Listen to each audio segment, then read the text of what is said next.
Good evening, everyone, and hello and welcome back. I'm back from my hiatus from, Monday when I ran Super Mario RPG. But this time I have a good pal of mine that I'm going to be racing Battle Network 2 with. Sonic, how are you doing today? I'm doing just dandy. How you doing? I'm great. I'm definitely looking forward to this race. I love this game. This game is absolutely amazing, and I'm looking forward to just getting this to showcase this with you. Yeah, likewise. It's gonna be a lot of fun. In the booth, we actually have a commentator with us this time, just in case we get a little too focused on the run. Phantom is very, very knowledgeable about a lot of the Battle Network games, percentages, all that fun stuff. Phantom, how are you doing? I'm doing okay. Yeah, I've run a couple of these games. Yeah. So just to kind of like go over a couple things before we get started. We're gonna actually have the timer start when we click start here. But the official ruling, the timer doesn't start until we actually press start on the title screen. But we have an audio manip, so it's kind of like hard to like go based off of that. But we're both gonna be trying to audio manip a specific like element style later on in the game that you get, in the Shadow Man stage. Sonic, are you ready? I'm as ready as I'll ever be. All right. One thing I do want to point out, Sonic and I both do have backup saves at a specific point in the very beginning of the game. Because the very beginning of this, like the first like 10 or so minutes of this game are very, very, very RNG heavy. And we don't want to have one another like get stuck in RNG heck while the other person may get like this god run. So we do have a gentleman's agreement to basically allow the other person to load the save that has the required chips and the required amount of zenny that we need in the beginning, so one person doesn't fall like 10 or 15 minutes behind, because it is very possible. So yeah, with all due, we're gonna go ahead and get started. Sonic, Yep. If you want to count us down. Sure. We'll go in 3, 2, 1, go. All right, let's go. All right. Let's see if we can get this audio manip.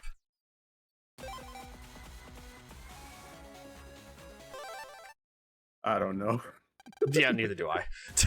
We'll see what we get. Oh. All right, so this game has a very unique style of like text mashing. You don't actually mash the button in this game.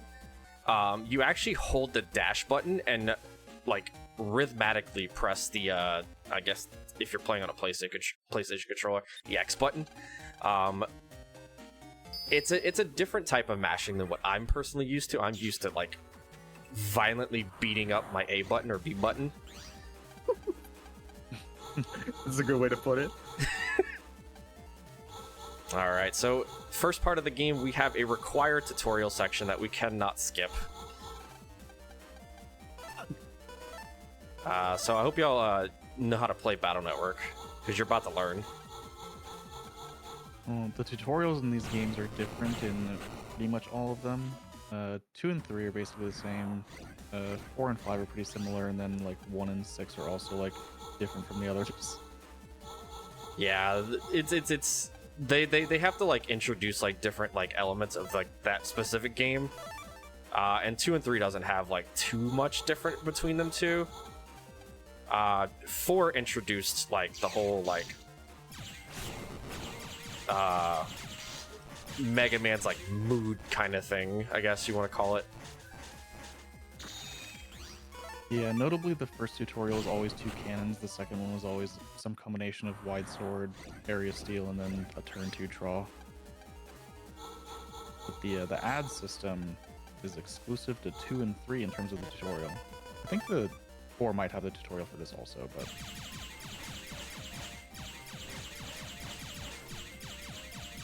basically trying to force you to do this in 2 turns using very specific chips.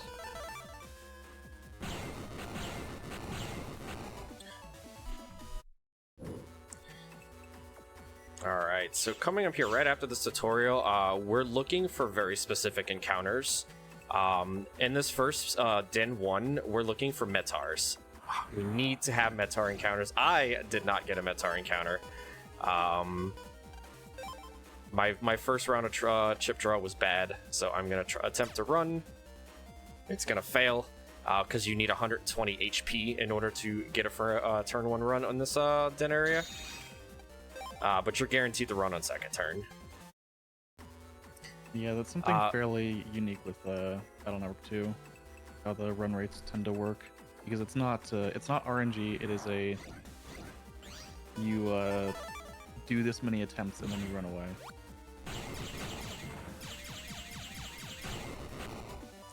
We're also going to be doing a lot of like combination like chip like pulls. So like whenever we get the chance to, we're going to want to basically select at least 2 chips, because there is a hidden counter in the game that for when we get our wow, I've got no Metars. Oh my gosh. I didn't get a single guard star yet, so I need y'all to line up properly. But yeah, so we need to. We're going to be focusing on just doing multiple chip like selections per turn, because there's a hidden counter system that's going to determine which style we get later on. So you have gut style, you have custom style, you have shield style, and I think there's like a couple others. We want custom because that's going to give us 2 extra draws and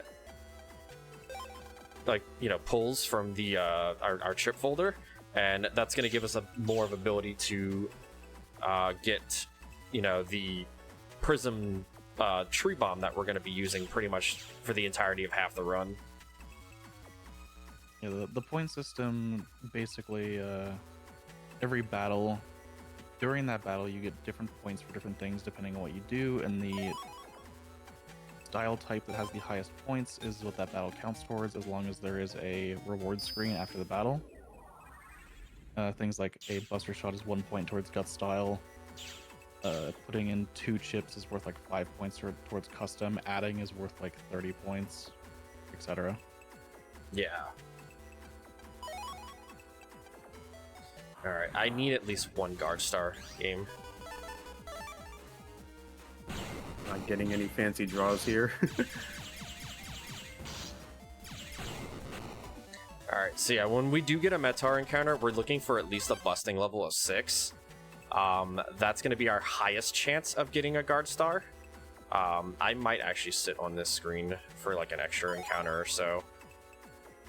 I'm not going to talk to the cube. Talking to the cube there actually increases, or it decreases your encounter threat to 0.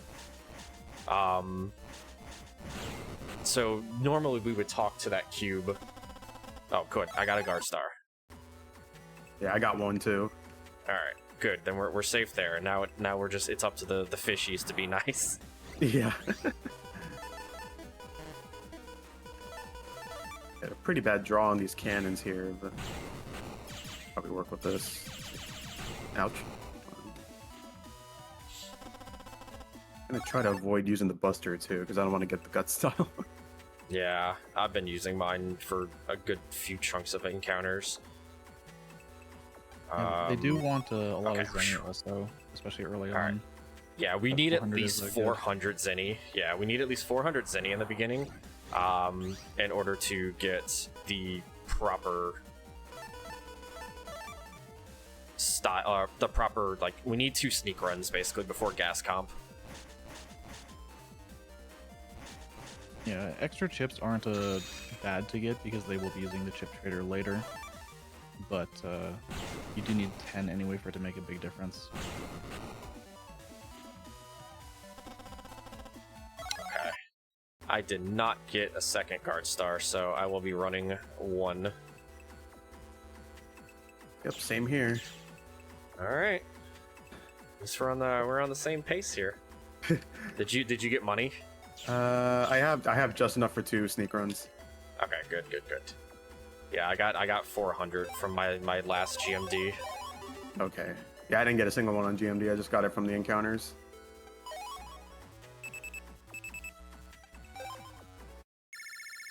All right, so in this part of the scenario, we find out that our good friend Yai is there's a lot of smoke coming from her house, but instead of going save her, we're actually gonna go jack into the doghouse, and we're gonna be in this doghouse until we get at least 2 dash chips. Ideally, we want 2 dash star chips, just because star chips can be used universally with anything. You got the I'm same actually gonna person use. counters. I'm gonna use the escape there, just Yeah, I because did too.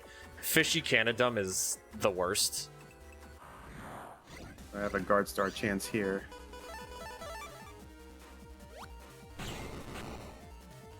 But yeah, we need at least 2 dash chips. Yeah, I have a guard star chance. Are we on the same RNG? Are we? I don't know. I just got a second guard star. So. I missed mine, so. Oh, I have fishy here. But yeah, ideally we want to get 1 G and a star, or B and a star. Really, really clean double delete for Sonic. I got 1 star. Nice. Or a dash star. I got a B. I need at least. I have to have a G. And bad encounter. Okay, I gotta escape here. Yeah, you definitely don't want to see fishy Canadum. That's probably the absolute worst fishy encounter you can get, because there's just no like reliable way to delete. Yeah, this is not gonna work out.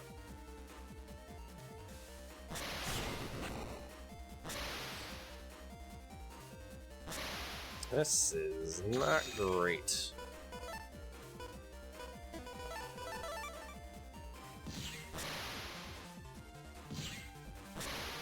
But yeah, there's no reliable way to delete the fishy plus the Canadum.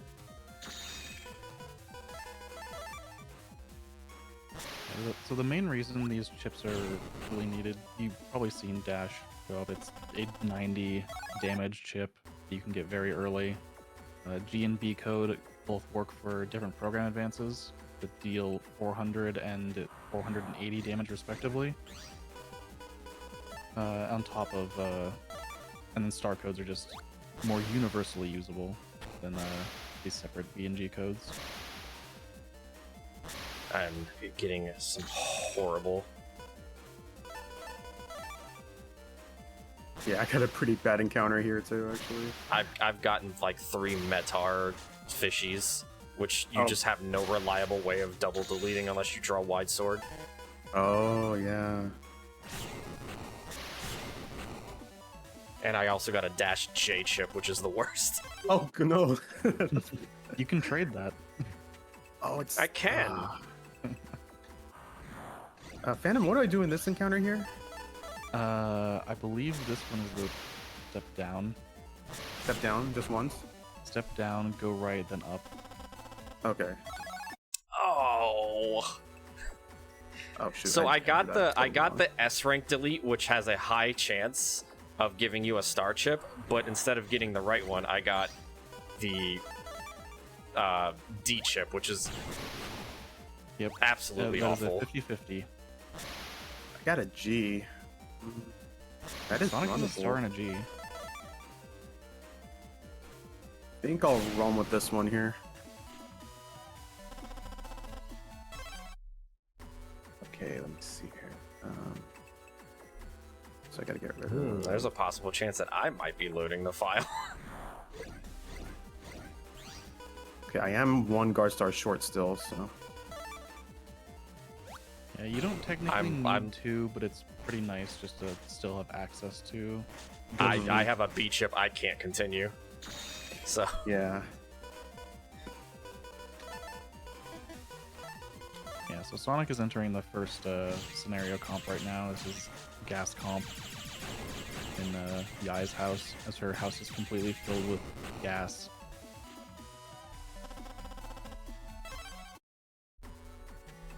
you tell me if I don't make it out of here, Sonic. You tell me when. You can load into it. I'll give it one more encounter. Sure. Don't know if I Again, can get this section of the game can just put you so far behind.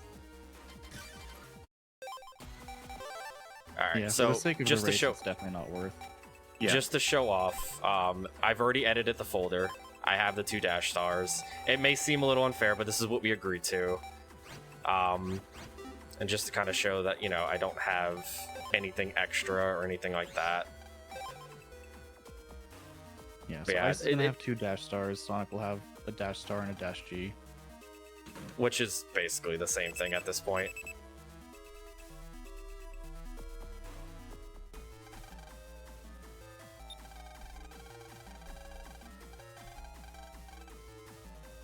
Yeah, the power of the dash here with the 80 HP viruses instantly deletes them. And this is the first HP memory.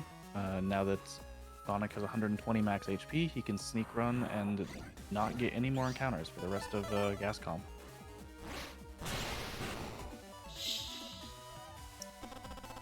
I was hoping neither one of us would have to use the backup save, but Oh, I know. I was just that getting section the and- absolute yeah. worst RNG possible. It was just nothing but Metars and Canadums and fishy Canadums. Also, shout outs to Headless Pikachu.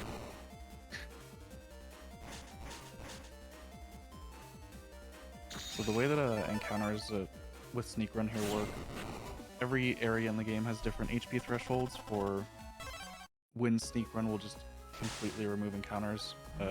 It's a slightly different HP threshold than for Runaways, but you tend to care more about Sneak Runs than Runaways in this game. I think this one's because everything's based off of a level system in this game. Each area has like a level, like a requirement to basically just run away like freely. Yeah, that is unique to BN2 specifically. 3 through 6 is all purely based on HP.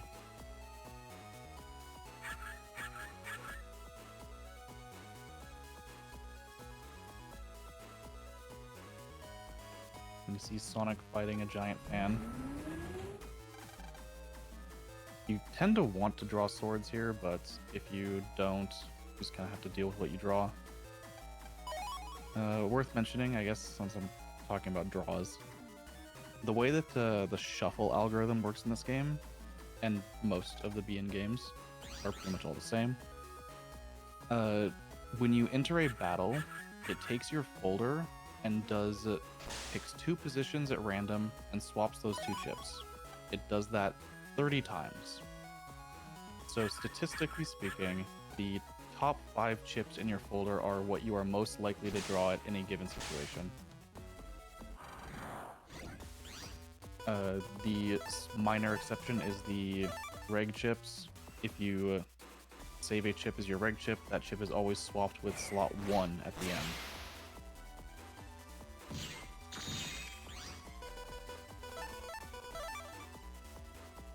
Okay, got through Airman.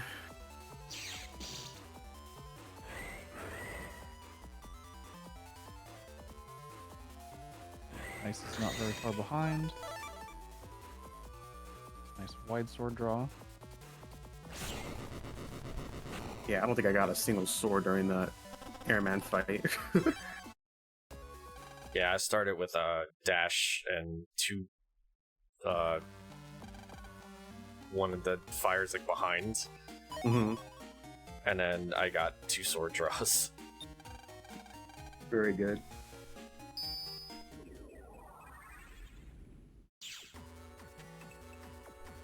Okay, yeah, this one we are picking up some money.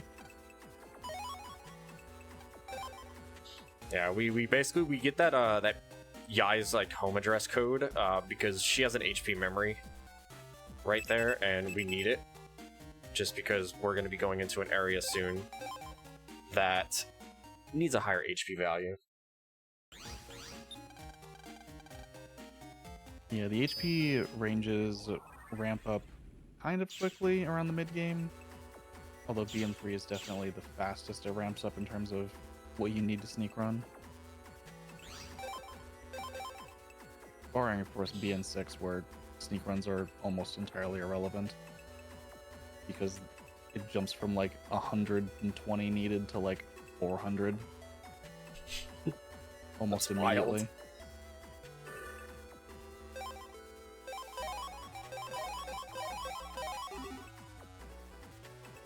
We're gonna be purchasing a lot of stuff with B and L codes throughout the like these like next few segments, and that's just so we can basically like get access to draw 5 chips with the same code, and we can just add them in case we don't get what we need. Because a lot of these boss scenarios early on are gonna be based around using a program advance just to delete the like boss like very quickly. Yeah, really clean fight for Sonic on Gutsman. The 10 rank doesn't matter because it's the first Gutsman fight, but they will be fighting Gutsman again in a bit to get a second Gutsman chip.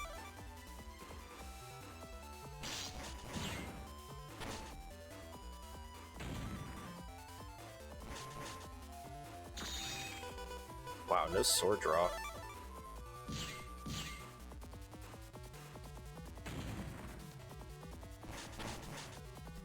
I'm so used to being one Gutsman, just never even attacking Mega Man, and always teleporting to a row that you're not even in. Yeah.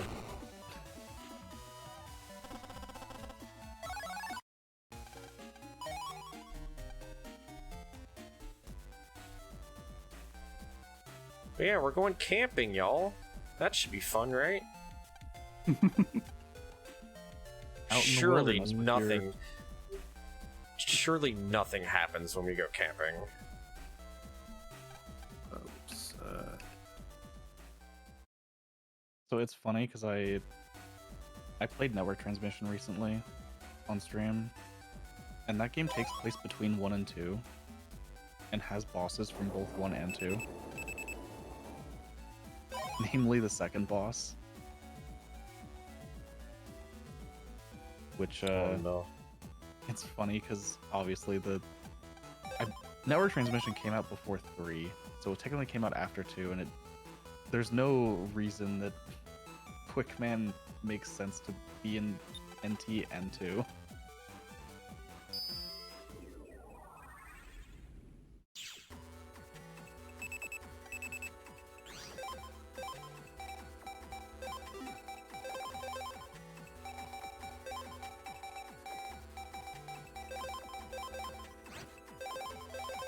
Goodbye, escape chip.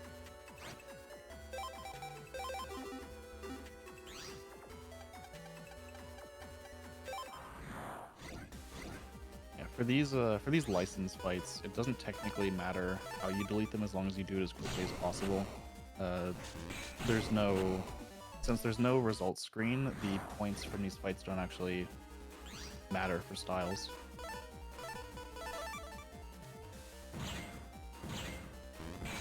Let's see. Yeah, the only thing that matters, because we don't see a result screen, the only thing that matters is just deleting them as fast as possible. Normally selecting things like guards or recovery chips would be pretty bad because it would put a lot of points towards shield style, but in this case it doesn't really matter.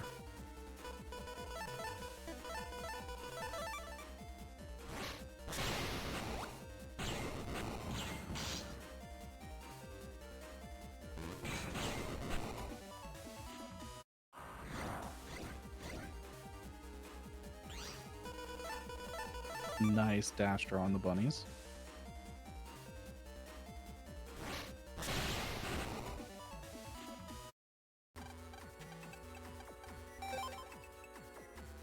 I always forget not to hold the D-pad there, but I was doing it anyway. Wait. Yeah, they will be going for to try and reg dash later, but for now they just don't have enough memory to do so.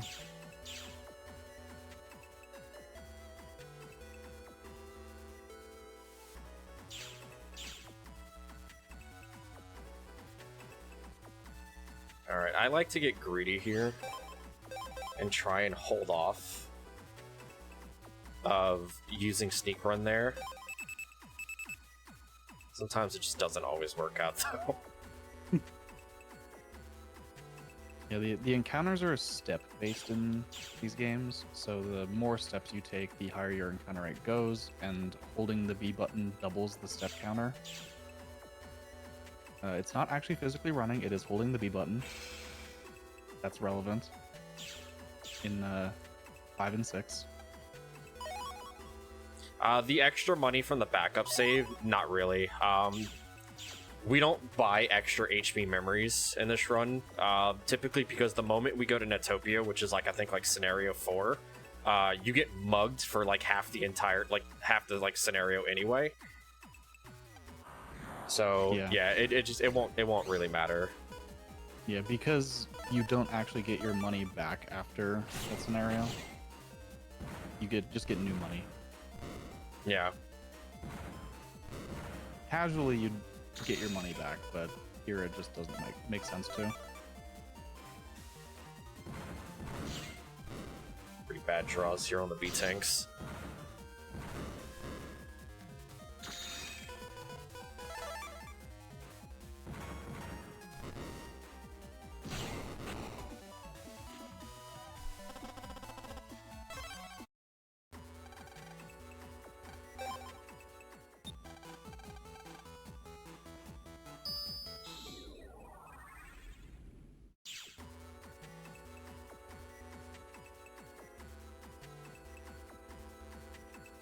Yeah, even with the extra money from the backup load, I'm going to be purchasing the exact same stuff that I would normally do in a run, just so, you know, there's no advantage or anything like that. Hopefully we don't get the encounter here. Side. Ice is not very far behind. Probably this encounter in an additional like 5 to 10 seconds.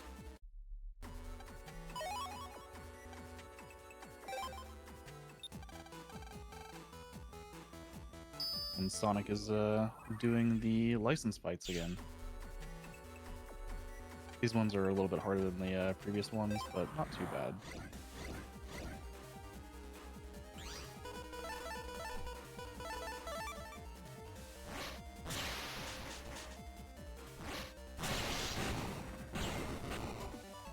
Nice. Ice actually getting better draws there on the first fight and pulling ahead just a little bit. But Metar 2 fight, guard is not what you want to see. Yeah. Because they can never be hit by guard or swords. Oh god, this is such a bad draw. Gonna have to wait a turn and see if I can get something decent. Let's see here. I think I can work with this. That is a lot of B-code stuff. There we go.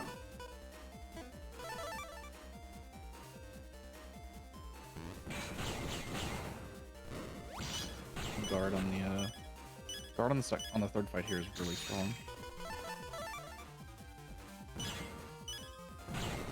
I don't trust my HP value right now. That's fine.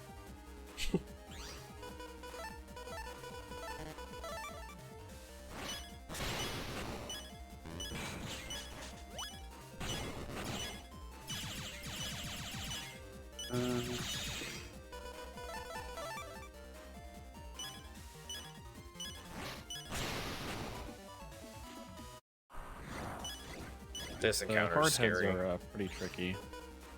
They're only ever vulnerable when their mouths are open, with some exceptions. But as far as this game is concerned, it's pretty much just when their mouth is open. I want to be careful not to...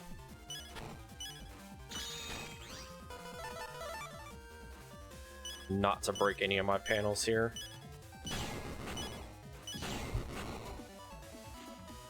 Pretty good draws. And that is the B license, with an extra megabyte of memory for Mega Man.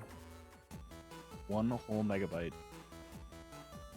Oh my Yeah, God. you don't want to use all that in one place. I'm not getting any good draws for this one. It's the last one of the gauntlet too. Yeah, at least it's just the B tank at this point. Yeah. I guess I could probably. All right, in typical Land fashion, Land wakes up late. Our friends have been waiting for us probably for 12 hours to go camping.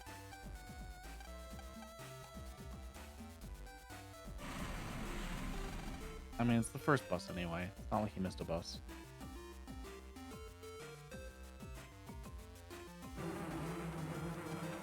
Oh, what are you gonna do about the bees? Unfortunately, we get to skip the scene that like shows like what Land does. But we're grabbing some materials here because we're gonna light a stick on fire with some paper on it, and he's just gonna like angrily swing it at the bees, and then the bees like run away. You know, That just like definitely works. just like what bees do in real life.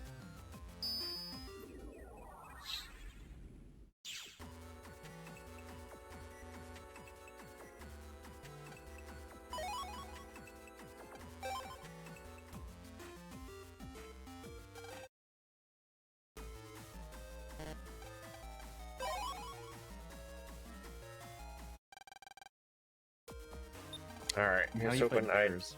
draw the dash chip on the flamey, or the whatchamacallits? Spikies, yeah. Yeah, with a good draw here, you actually get a heat shot B-coded chip, which fits right in with everything else. Of course. Yeah. Still a chance, but probably pretty unlikely. We'll do that just to... Turn 2 dash roll. Let's see if Sonic gets lucky here in a bit. Oh, I messed it up. I fired the dash too late.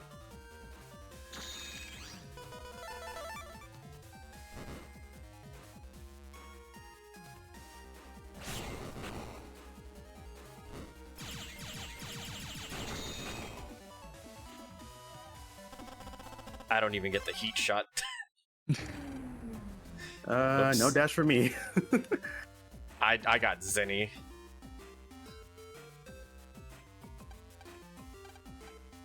So it's gonna be really weird. My my folder edits are gonna be very strange. Yeah. Be a little bit off, but not the end of the world. I think in this scenario I put the I put area grab back in. Oh, now I get dash. Yeah, I got dash turn 2 and then I did it too late and dashed shot into G. a fireball. B-code is actually not bad. It doesn't flow as well as B-code does with this folder, but it still does pretty well with Gutsman.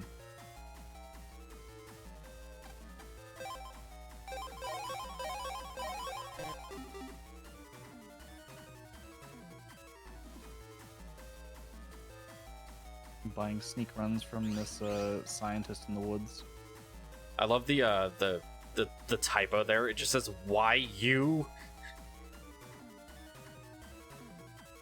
When you talk to the door there, to activate like the scenario trigger.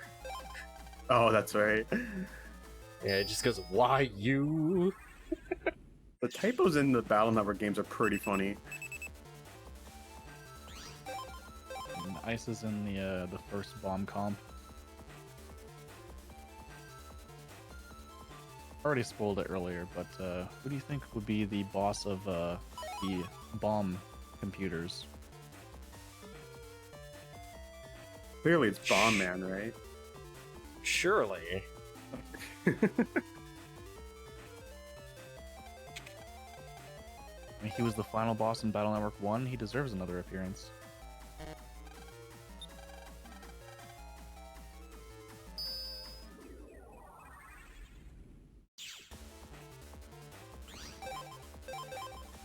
This is the first instance of the game where like the area music in this place is incredibly good. Gas comp was aight at best, but bomb comp is so good. So the movement they're doing here is very specific, by the way. Like, there are invisible triggers for blowing up different paths, and they know where they are, so they're avoiding all of the those cutscenes. Some of these mystery datas are placed where if you took like an extra step forward, you trigger these cutscenes also, but once you've walked through here a few times, it's not too bad to remember. Yeah, a lot of the blue mystery datas that we're grabbing, we grab them from the back side of it, because the trigger for like the platform like blowing up is in front. So it's just like, haha, got you kind of moment. Yeah, and there's definitely some good stuff in here, like HP memories, Zenny, etc. Yeah, I think we pick up a total of like 6,100 Zenny here. Maybe a little bit more than that. Because we pick up a 3,000 and a 1,500.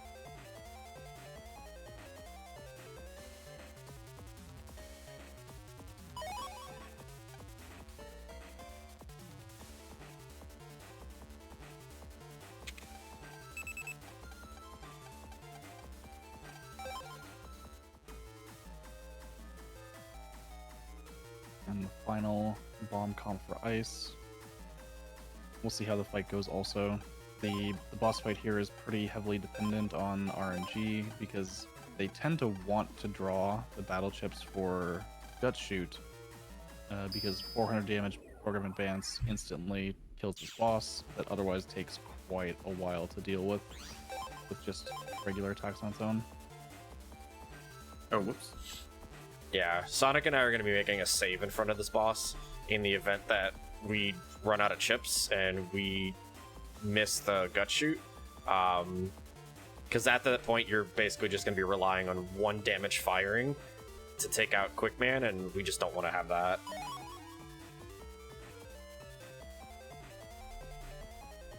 Gotta be careful not to stay too high on that bottom path there, because you could potentially trigger the one of the explosive panels.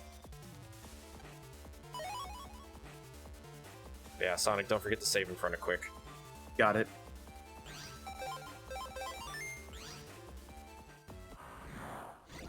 Yeah, so Quickman behind all of these bombings, I guess.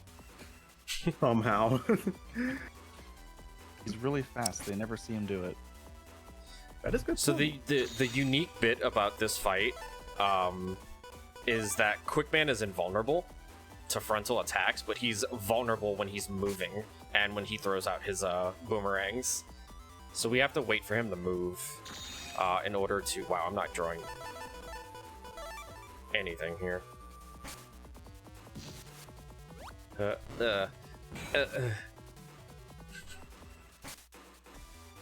basically just looking for that Gutsman chip, and there it is.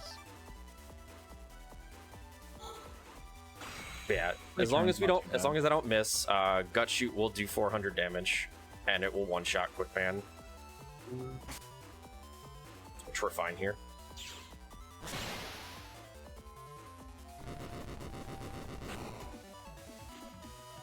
Gut Shoot, one of the strongest program advances that in all 3 games it was in, it was dropped by 100 damage every single time.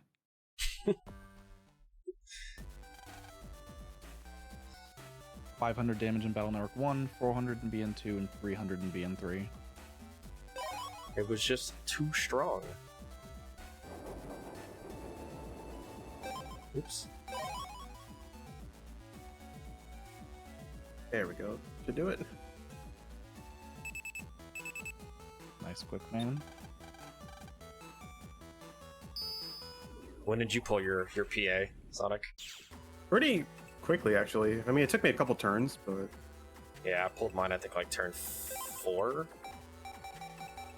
Okay. Yeah, I think it was like turn 3 for me. Because I had the other 2 chips, so I just didn't get dash. Ah. Yeah, I had a Guard Star Dash on the first turn, and it took me like almost 4 turns to draw Guts. Oh gosh. Thankfully now we're going to be getting a second Gutsman ship during this section, during the A license prelims, because we have to go and basically talk to our friends again, and one of them involves talking to Dex and just bullying Dex. Yeah, which is my favorite thing to do in this game. A Gutsman V2 does 70 damage, whereas the V1 Gutsman does 50, and 70 is pretty useful, especially for some later fights, just on its own. Yeah. Oh my god. My favorite thing to do is make sure I confirm the mission 4 times. Yeah, we're gonna be doing some errands for no particular reason. Did not other than expect to get an just we encounter have there. to. Yeah, we have to do 3 missions before the Guardian of the license counter guy will allow us to take the A license exam.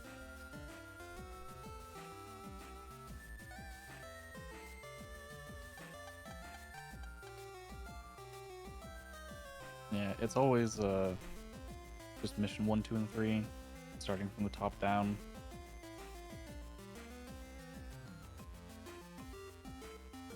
Wrong ticket. Yeah, though the one of the things I love about like this game in general is just like the movement in this game is really good, because it like a lot of the movement like that you're seeing like both Sonic and I doing, we just basically just run at an angle because the game auto corrects you around corners and things like that, which is really nice. Yeah, your speed is not hampered by going into a wall, and every time that you do change the direction you are moving, that is cost a 1 frame of turn animation. So technically every time you don't turn, you are saving a frame.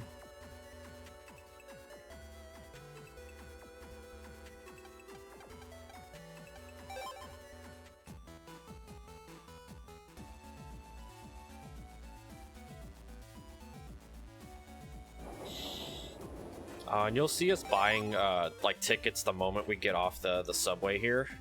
It's actually slightly faster because we're closer to the ticket booth to buy tickets as soon as we exit. So we just need to make sure we know where we're going next. I think it's about a half a second faster to do that per time we ride the subway.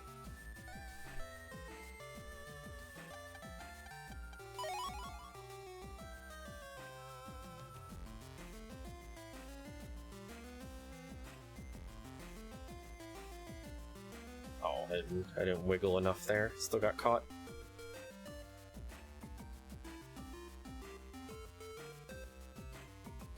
I love that Lan is bringing back the shoes with like wheels in them.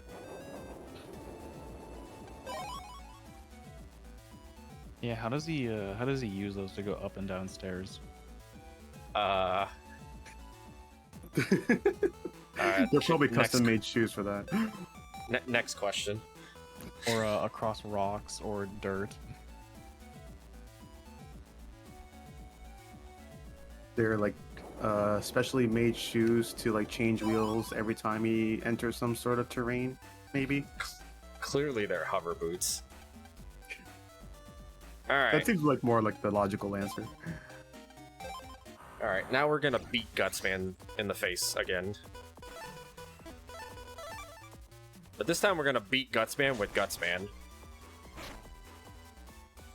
Yeah, looking to draw Gutsman here for a free 400 damage gut shoot.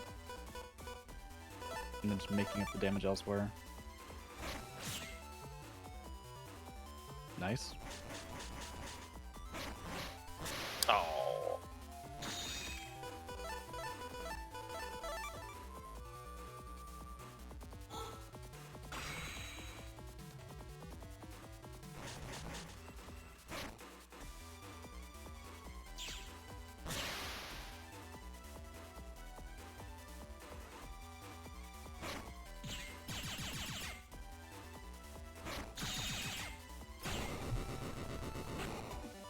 Pretty clean Gutsman V2 there. Nice S rank. My favorite is if you fight Gutsman the third time, we have the Prism Tree Bomb combo, and if you kill him with the Prism Tree Bomb combo, he'll say, "Hey, you cheated. That was a glitch," when it kind of technically is.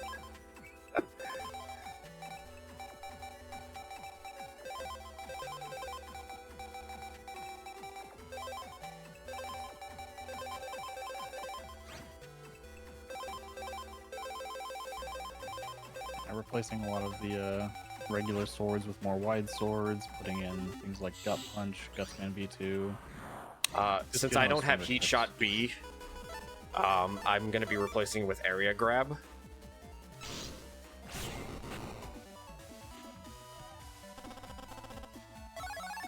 Not getting Gutsman here. Uh-oh. I probably bottom decked it. Oh no. There it is. Okay.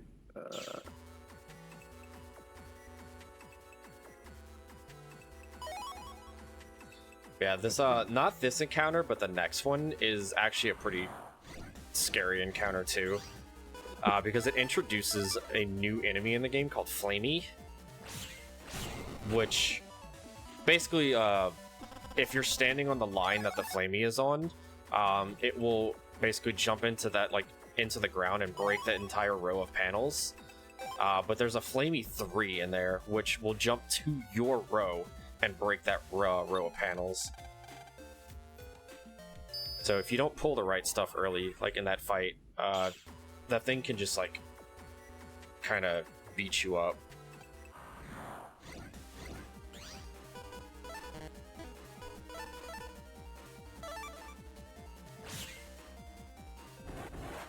So we kind of try and manipulate it to break the same row as the Flamey 2.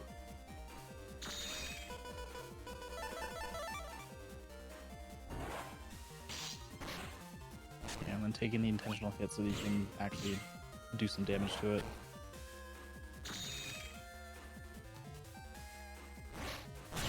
That was a little early.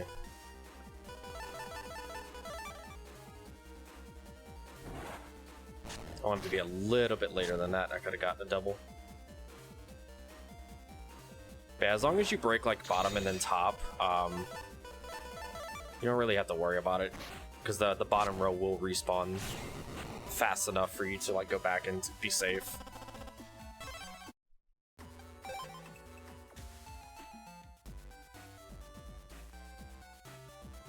Overall, fairly clean fights, about as good as you can reasonably expect on average.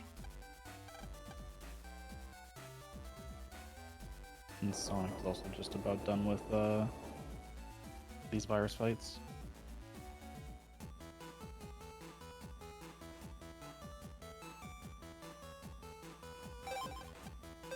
Unlucky.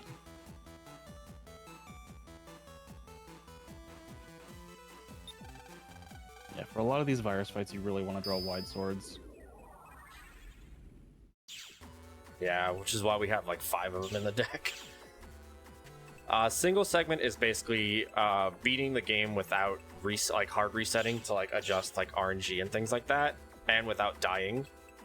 Dying to basically not triggering the game over screen. So dying to Gutsman doesn't matter. And then dying to Thunderman wouldn't matter either. Yeah, the point of single segment was to discourage really any RNG manipulation at all, other than the style manip that fairly simple. It's funny you say that. This route does have a very difficult RNG manipulation. Oh, did I not? Record. Did I not? Forget to sneak. I didn't use a sneak run. Oh no, I did. Oh, I didn't use my power-ups. Whoops. Yeah, since Sneak Run is based on level, power-up is actually something that plays a role, which is for strengthening Mega Man's Buster, the charge and attack levels, as well as speed, which speed is a stat, I guess.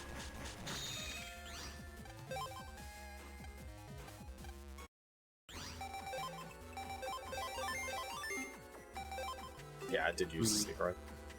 I need the monkey to be in line here. Yeah, saving and dying is technically invalid for single segment. It makes the run. It's still an any percent run, but it is no longer a single segment run.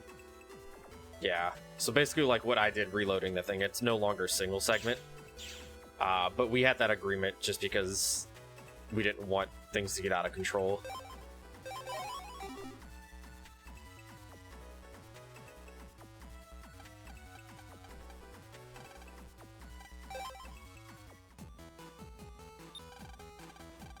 And single segment is also exclusive to the first 3 Battle Network games. The later 3 in the series don't really have RNG manipulation on the scale of the first 3. And the 6th game in particular does not actually have RNG manipulation at all, so...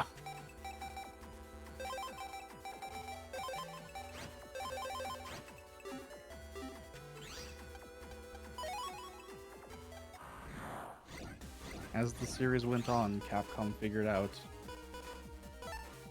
how to make RNG harder and harder to do anything interesting with.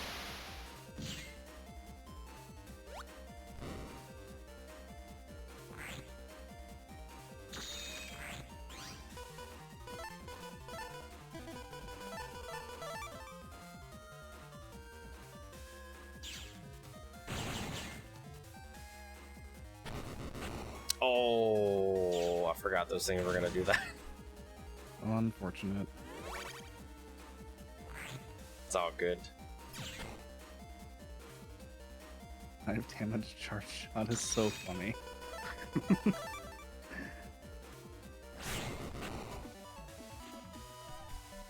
It's strong.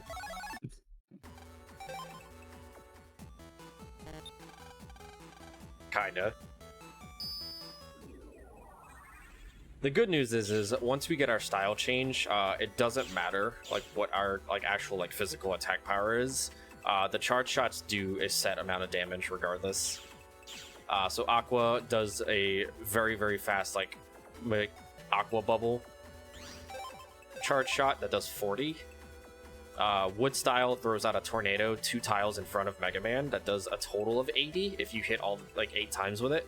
It's 10 damage per frame. Flamethrower hits the first 3, the 3 rows in front of Mega Man for 50. And then Elect Style, you turn the game off and walk away and play something else.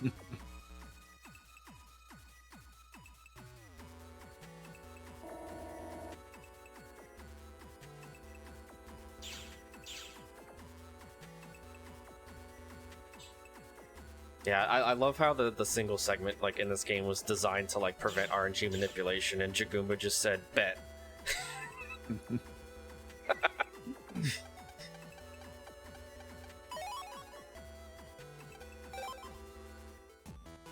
Elect Style is the worst for the speedrun. It has a very slow charge shot and it does 20 damage. It's a free Zap Ring 1. Yeah, I'm gonna Zap Ring 1 my behind away and play something else.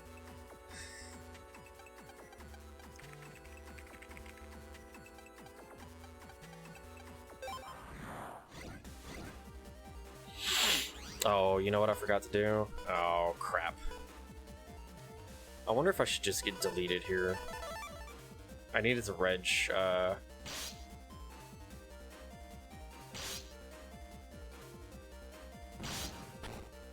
dash. You do have enough memory for that, you know? Oh no, we're dying. Oh, nuts. Imagine getting deleted by area grab.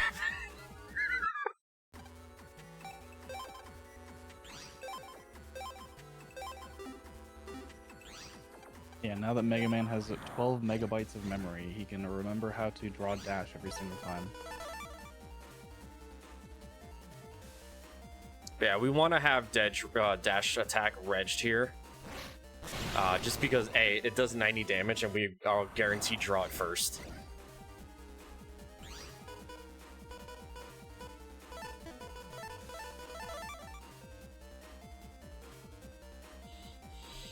Alright, so here with this wide sword, I'm waiting for the Ghost to attack, the second Ghost 2 to attack. So I can do that. And get a double delete. Hopefully we draw a wide sword here. Which we do.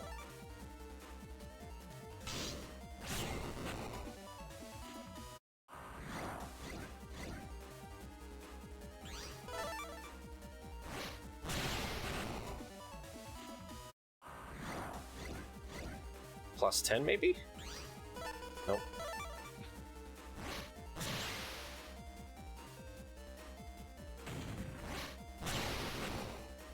Well,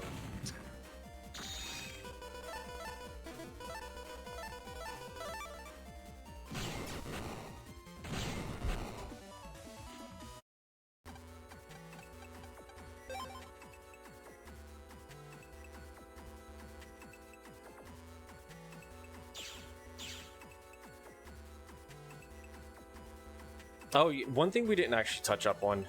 So the Legacy Collection actually runs off of the Japanese version of the game, but it's, you know, translated to English, of course. And the reason that we run this one is because A, I can read the text, and B, it gives us the ability to use the Japanese exclusive glitch. The Prism glitch, which is very nice. It does a lot of damage, and it's used for basically just deleting every boss that you fight.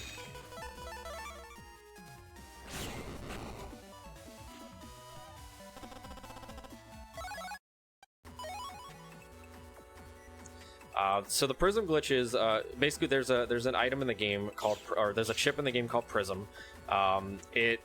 You throw a Prism sphere onto the enemy side 3 tiles ahead of you, and whenever you fire into it, it does, you know, splash damage basically throughout the entire field, like all 8 tiles around it.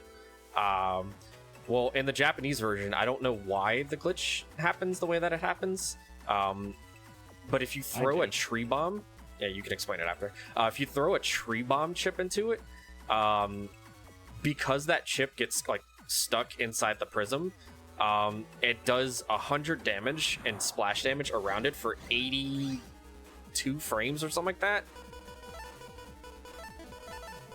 It's pretty wild. It's because the tree bomb, it also stays on the field. So since they're both overlapping for the entirety of the tree bomb's life, basically.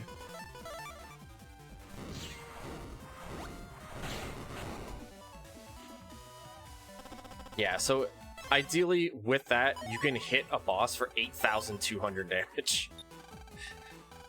It's a number. Yeah, the tree bomb is supposed to wait until you water it to do the wood tower effect, and then it just wears off after time.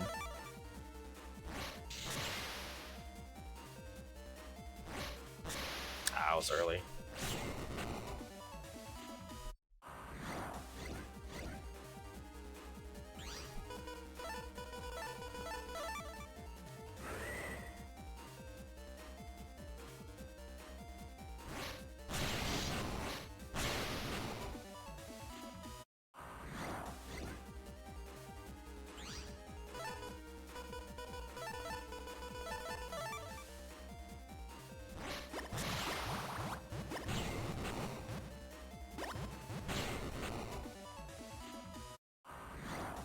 It does, yes.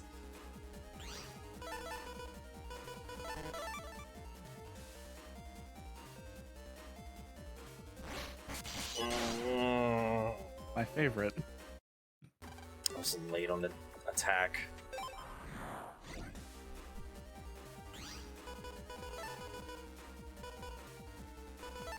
It's the classic tough bunny situation.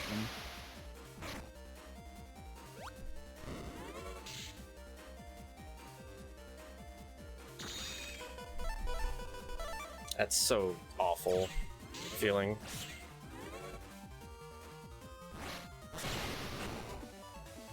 because they do so much damage. Yeah, because they paralyze you and don't actually give Mega Man any iframes, they just all hit you at once. Nah, we don't touch the event ships.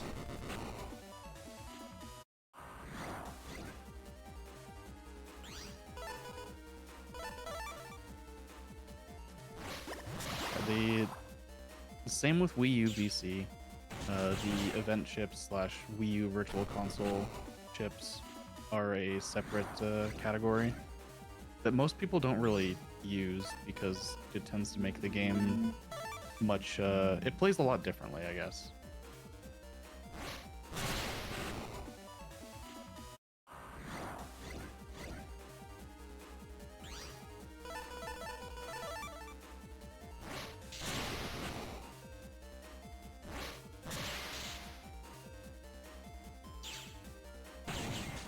I love the satellites that don't go upwards.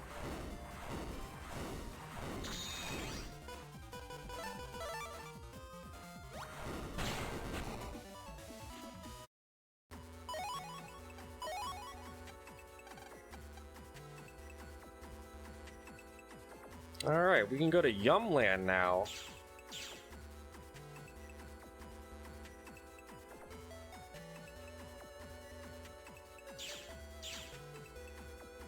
Yeah, that's one encounter that you have to be very, very, like, afraid of, is, like, anything with, like, tough bunnies or, like, zap bunnies in it, is utterly, utterly chaotic. The way the dash delete works, you wait a certain amount of beats for the bunnies to all line up in a row, but if you're just a little bit late on the dash, then you kind of just die. Yeah. As you saw on my side.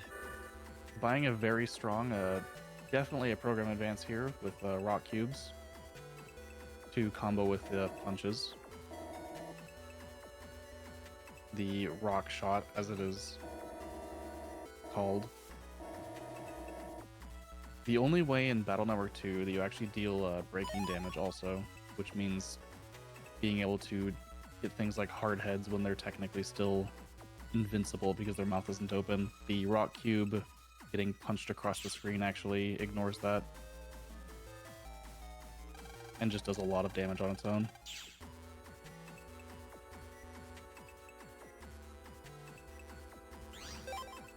Went the wrong way.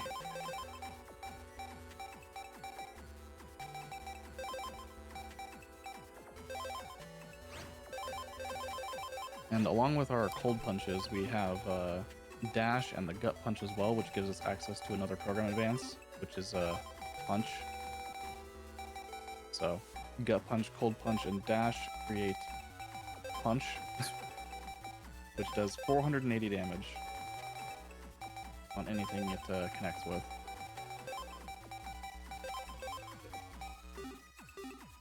We're doing a little menuing there to adjust the folder, so we have a higher chance of drawing both Gutsman and the program advances.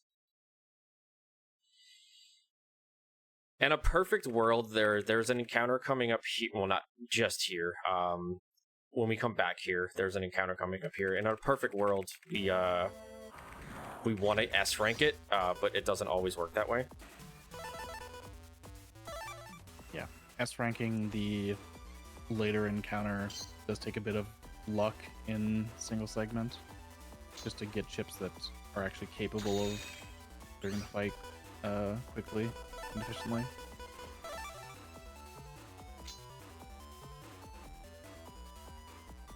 So standing in the front here just kind of manipulates Cutman every 4 warps to basically dive into us and try to cut us. I get to finish off Cutman in my favorite way possible.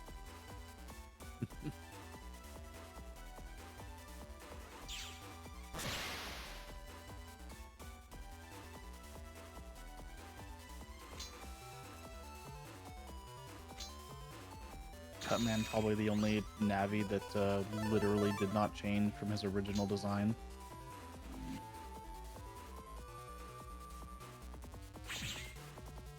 Where's my guard? And then the rock goes over him and he explodes. I absolutely love punching a rock directly in the Cutman. I mean, it's just like Mega Man 1 when you use Gutsman's power on Cutman.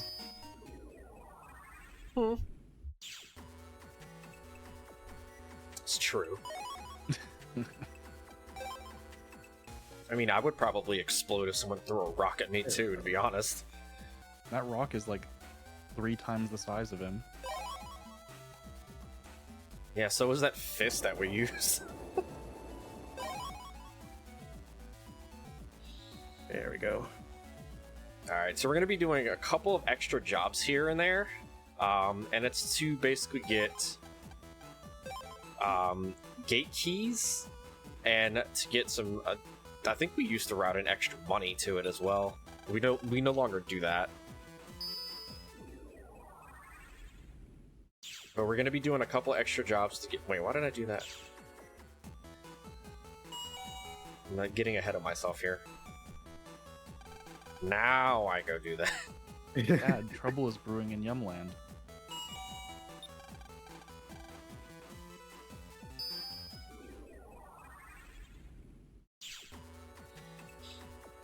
Well, yeah. Of course it's brewing. It's called Yumland. See what you did there. Yeah, we're getting the gate keys for the shortcuts for the scenario. For Freezman scenario. Because having to go through all the different, like, ice sections is not ideal. There's a lot of nasty, nasty encounters.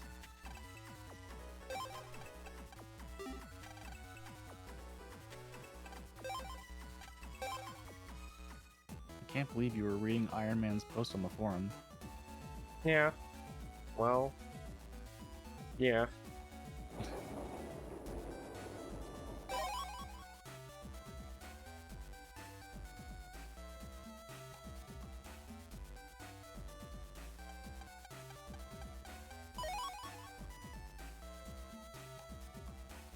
Alright, so we gotta go talk to the worst husband in existence there.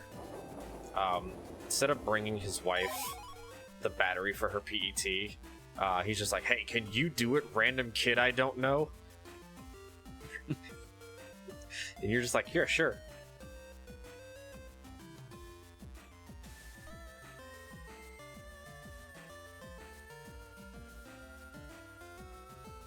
I'm gonna take a quick detour and go into the DNN truck to get some extra Zenny. Since I didn't quite get the one I wanted earlier, so.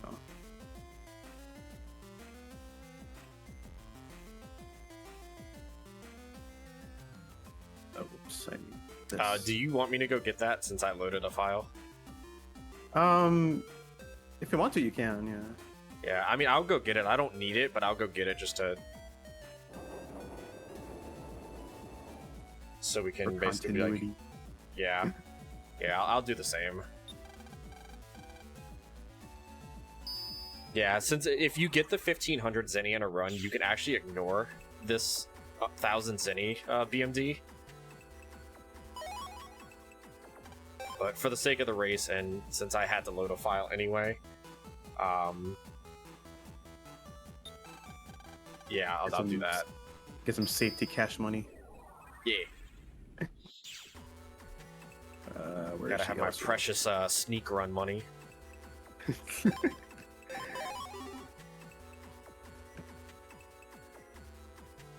Yeah, we need that extra money so we can buy that HP memory from the square. Because we're basically just building up our level at this point, so when we get to like Netopia and stuff like that, we can avoid encounters.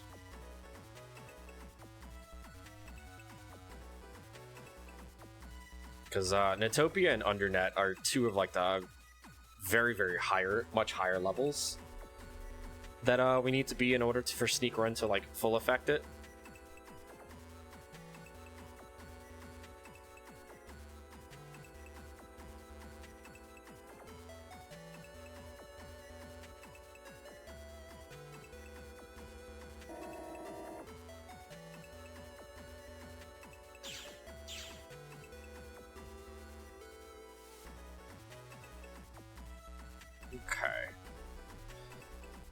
So we're building up all of this scenario here to get this Yum key, because we're gonna head back to Yumland Square, and we need to basically go behind there and get a program called the Change Bat. I guess it's Change Bat, Charge Bat. Yeah, it's change. And we need that. That's gonna basically activate Mega Man's ability to change styles. But we need to get that first, and it's locked behind like security.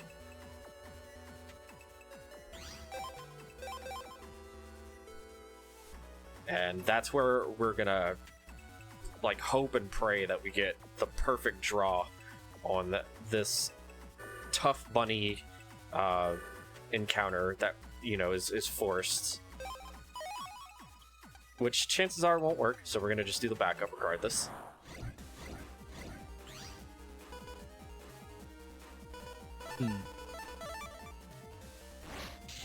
Alright, good. It went up. That's all I could have ever asked for.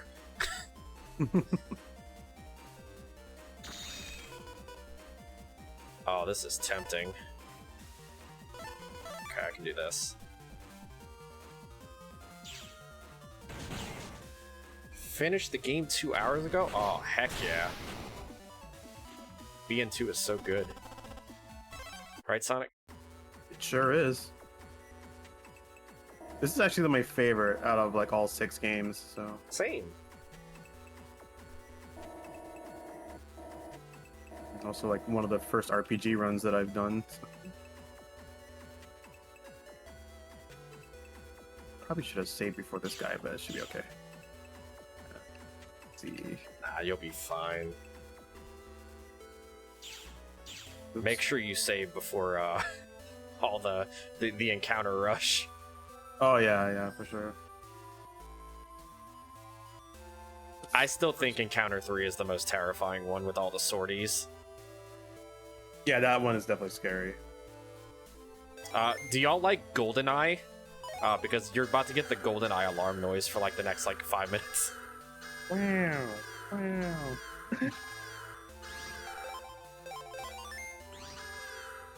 See, I ran Pokemon Coliseum for a little bit, so that's what this is.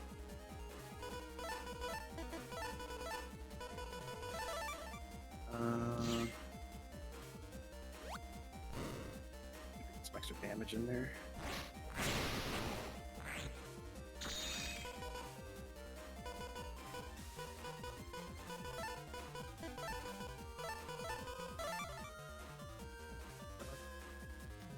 I hope it doesn't heal from doing 70. I think it will. Oh no, it doesn't. Okay, I'm actually not getting any decent draws for this monkey fight.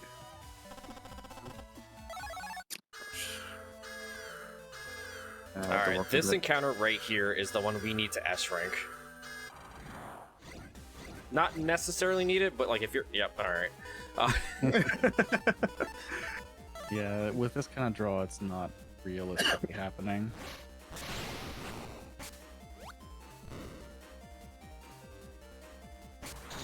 But Zapping 2B is needed for story reasons later. And this is one of 2 forced encounters where you can actually get it, but you do need to S rank the fight for it to even be possible.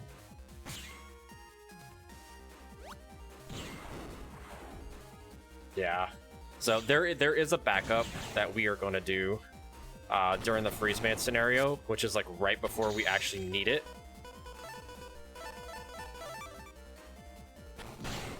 But this would just save a ton of time if we got it here. I'd have laughed if it would have been like a 1% chance and I'd have gotten it there. I think the lowest you can get is a 9 and have it be like a 3%.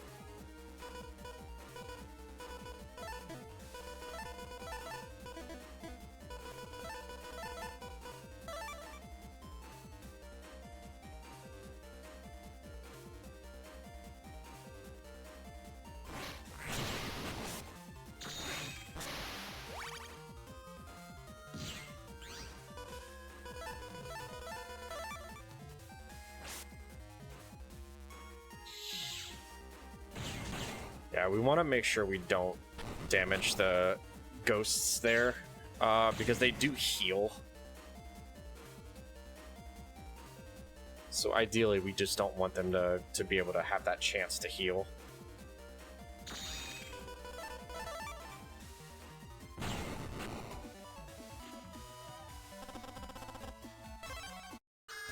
Alright, I am through all the dangerous encounters. This one I wouldn't say is dangerous at all because we have the dash attack.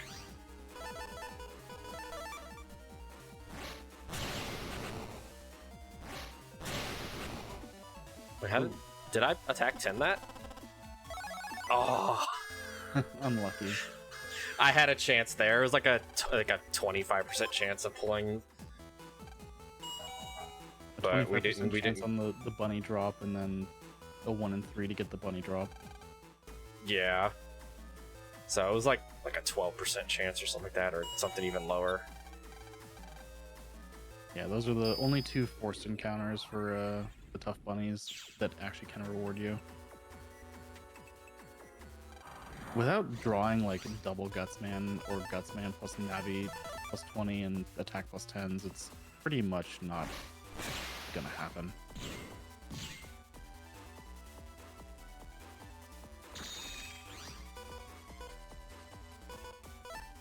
I really don't have any options here.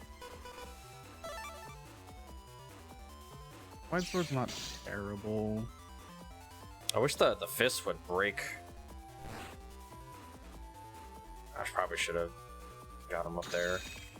I have to wait. Alright, we'll get him up here. That way I can just Gutsman right afterwards.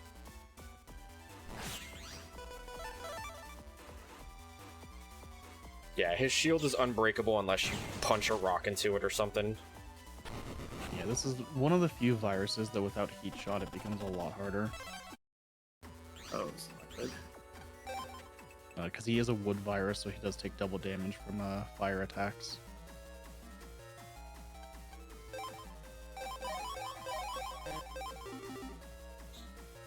Alright, so the next encounter we're going to take here is going to be a forced encounter that you cannot skip. But it's also going to be... You can skip it, yeah, true. But we need it for our style change. Yeah. You also, with newer routes, you do need the style change now for level reasons also. Yep. The first style change does give you 6 additional levels, which are needed for sneak running in this area. You used to have a slightly older route that would be high enough level with power-ups and HP memories that you could actually do something called style skip, and you would get the style change after Shadow Man instead. Wait, hold on. Cat, by the way. Cat.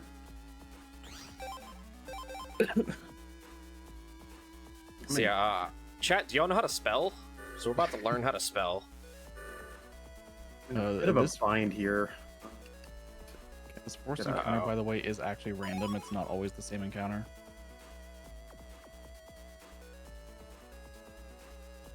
We have a river. Oh, I got deleted. Oh no. I What is did the save last before the fight, so it's right Okay, before good, this good. fight. So yeah, Okay. it was the Swordy and 2 Spookies. Oof. So this is now an 90% run for me. Yeah, kind of unfortunate with that It's fight. a decent hand, but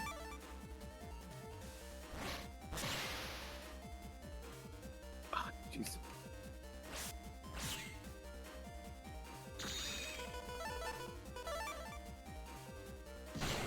Alright, let's see what we're getting. Let's see where my start press on the title screen was.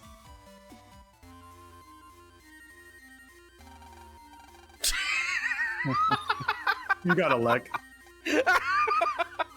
All right, so All right, the charge well, shot is now useless. I'm doomed. Oh. I'm doomed.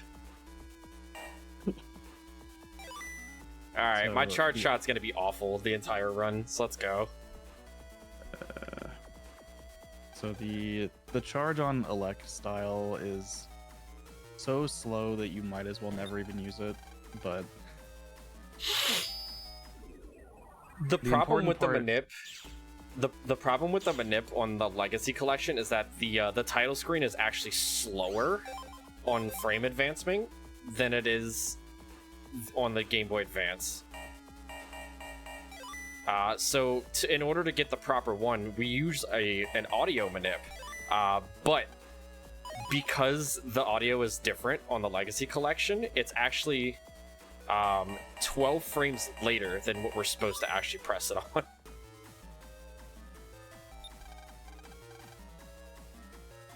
Oops. yeah, the Legacy Collection has not been like as heavily run.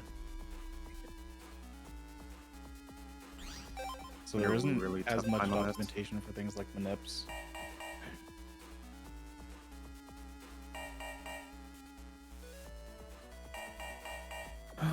Not sure what to do here.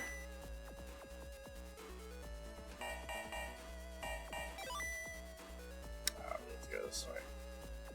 I always get like turned around in this place. The more important part about the style change is that we do have custom style, which means we will be drawing more chips every turn, which is going to be more useful for getting things like program advances, eventually Prism. Wait, hold on. B. My favorite puzzle solve there, B.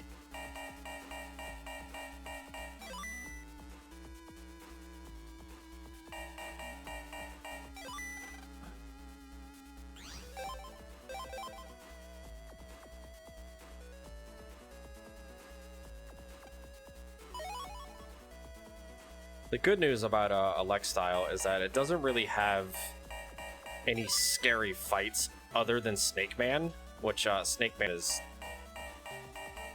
not difficult to fight at all.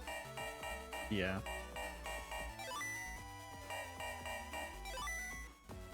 Yeah, there aren't really any major wood viruses or wood bosses in this game.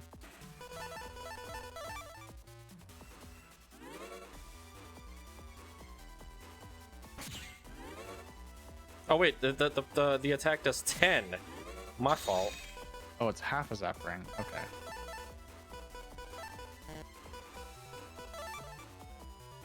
Oh, I missed. I needed the dash chip.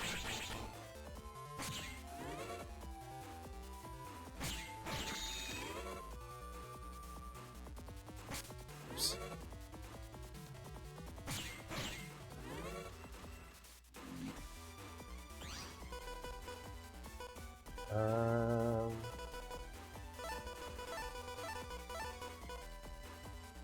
Oh man. Not a good escape for me, but that's okay. Ow. Yeah, we'll get to see what Sonic gets soon for his style. I swear, Sonic, if you also get a lag. It would be hilarious if I do. We'll see what happens here. Yeah, Cutman that is being third rude, fight in but- the oops. Shadow Man got deleted by a punch and a Yeah, brick. he walked behind the rock. It's fine. Smart guy. We're gonna make do with what we get with this style. Yeah. Just gotta do some chip damage for now. Oops. No, that's right where I wanted to go. The one bright side of Elec is that the next boss you'll be fighting does not delete you in 2 hits. It's so true. Yeah, the dangerous thing about Aqua Style, despite it being faster, the next boss that we fight is Thunderman. And you could just get Omega deleted in like 2 seconds. And Magnet Man is also an electric Navi, so that does add up a little bit more in terms of difficulty. Wait. I think I remember like one time, like during like my first like runs of this game, I fought Magnet Man with Aqua Style, and I got hit by his dash and died in one hit, and I was like, oh, oh, I'm not there anymore. Goodbye. Yep. Yeah, for context, Magnet Man's dash attack does 200 damage, and if you're Aqua Style, it does 400. And the HP that you end the game with Is which I think it's for 420. quite a while after. Yep.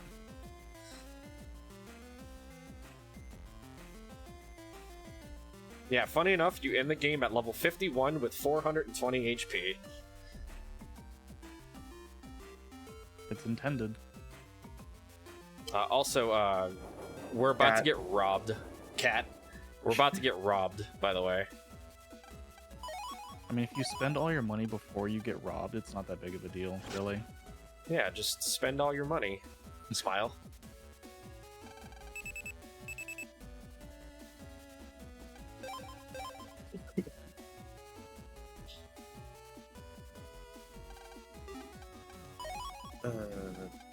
Oh, there. Alright, Can't Sonic, believe tell they me what stole you Mega get. Man from you, and then you just got him back anyway.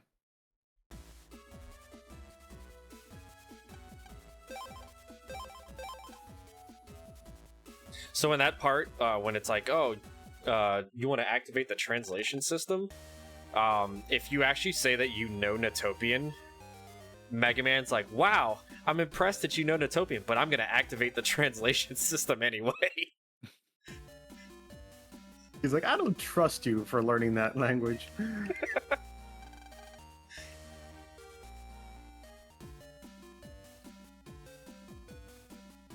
All right, my style's coming up.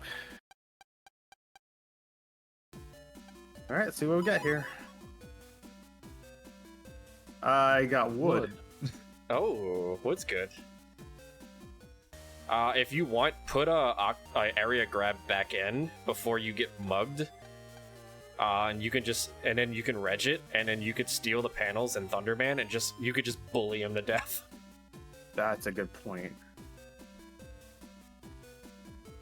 So, based on when they were going for a 5-frame Aqua window on the title screen, and based on where Alec and Wood land, Sonic started exactly 6 frames after Ice.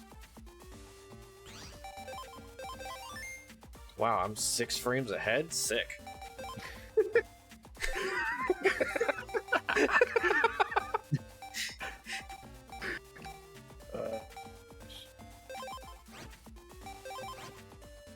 Nope, no, not that one.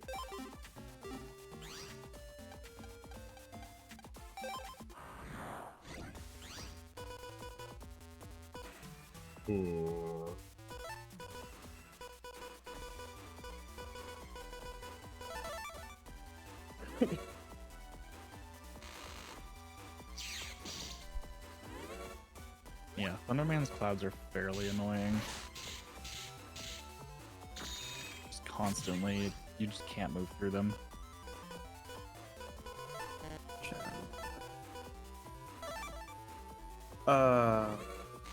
Did I not put something on? I might have forgot a power up or something. Or I forgot to put it on. I was like, why did I get any Can I draw the right thing here?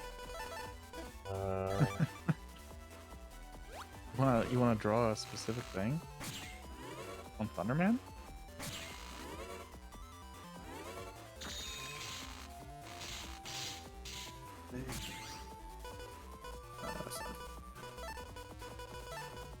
Aha, that's what it was. I put my power ups on. That is gonna be a lot of damage. And can go. That's not. Let's go. Yeah, because punch is a multi-hit move, the attack plus 10 actually is effectively attack plus 80.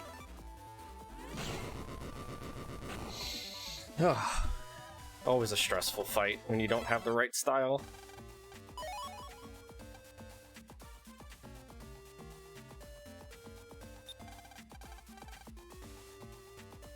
Yeah, and it hits what? How many times? It's 7? 8 times, 8 times, yeah.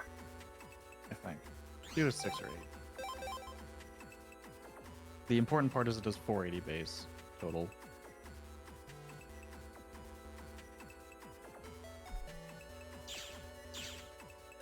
Alright, so now we're now on our way to pick up the most broken chip in the game.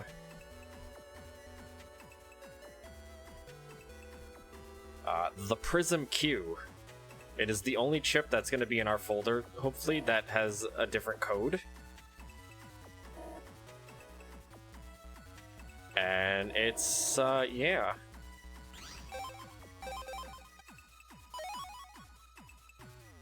Yeah, so shortly also we'll be making a trip over to the chip trader. And picking up Prism beforehand is important for that as well, because we're going to be trying to pull more Prism chips. And it's the one section of the game where you can't, like, actually, like, save scum it. Yep. The game saves every single time you use the chip trader. They added that in BN2.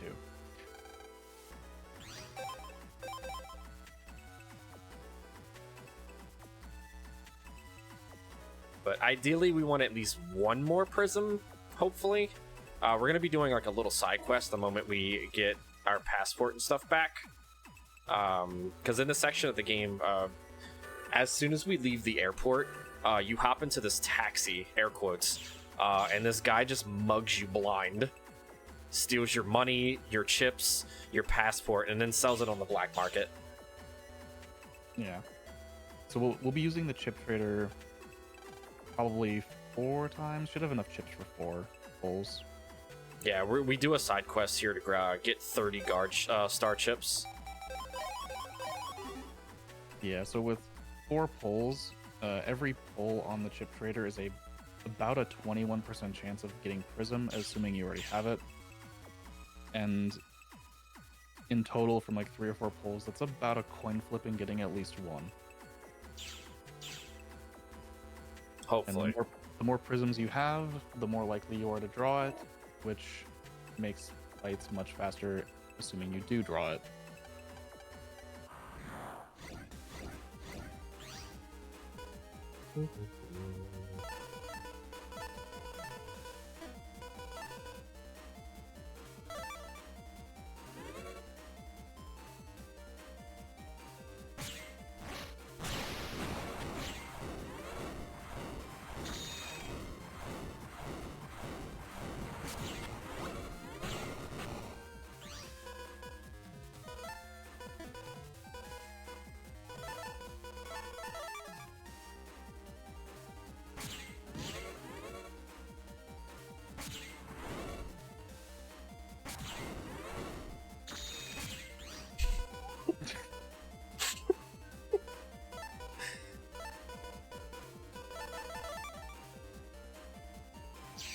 I forgot to put Prism in the deck, so we're just gonna... Just gonna keep poking this meteor virus. Yeah, and then I'm gonna punch it. Like punch. I'll get there eventually.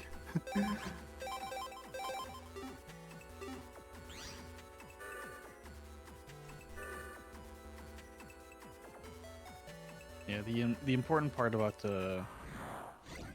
trying to pull for extra prisms is going to be not accidentally trading away that, or they had a Zappering 2B, for instance, not losing that either.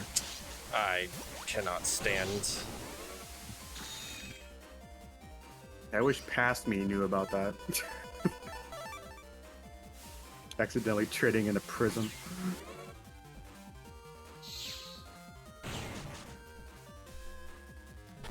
Murby, I will throw this race right now to come over and eat some Taco Bell.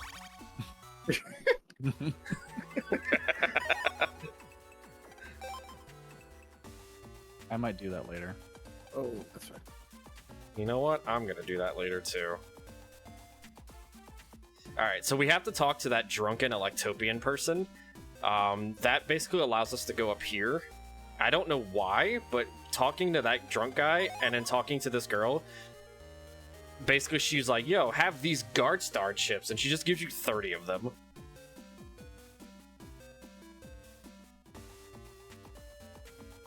And we technically need one of those for the story here. We gotta talk to Jim. And then that tells us that all of our stuff was sold to Miss Millions, who happens to be this rich lady here. Oh, of course not. And now it is the Get Lucky. I mean, if I sit right here, I will never get attacked. Except by the snakes. I can't believe your Buster charges fast enough to actually do something about the snakes. I know, right? Wait till you fight Snake Man 2 and 3. Of course I'm gonna bottom deck it.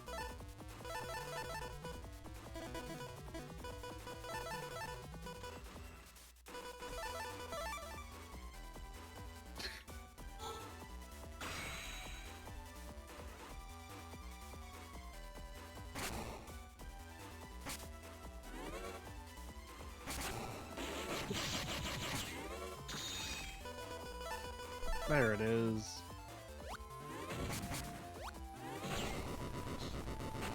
And that's going to be the theme of this entire run, is you're just going to see that nice little sphere absolutely obliterate everything that we fight. Alright, so now we're going to be doing the chip trader.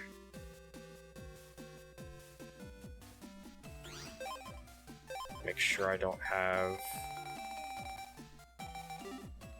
Anything important? Yeah. Alright, I got one prism. Prism B? It's a B chip, too. I just realized that.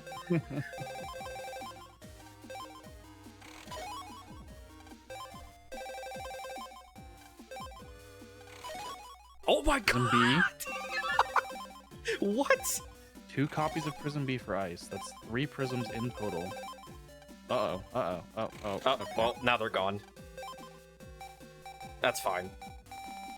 I forgot because it gave me a second one of that one. That's fine. Whatever. I needed it anyway. I needed it. Alright, well, Sonic, I just threw in 2 Prism Bs to the thing. Oh no! You pulled a me. Oh, it's because it gave me 2 B chips, and it decides to put quantity over the thing. Oh my I'm god. used to them being at the very bottom. It's alright. Watch, I'm probably gonna do the same exact thing. It's okay. Extra prisms are for suckers anyway. It's me, I'm the sucker. Well, I did the strat you told me by putting area grab in, and it did help out. Good. You can bully Thunderman by doing that. Like, I think it's just 5 charge shots kills Thunderman. Yeah, it's just the clouds were like getting in the way. I try to like avoid getting hit by those. But we got through it, so...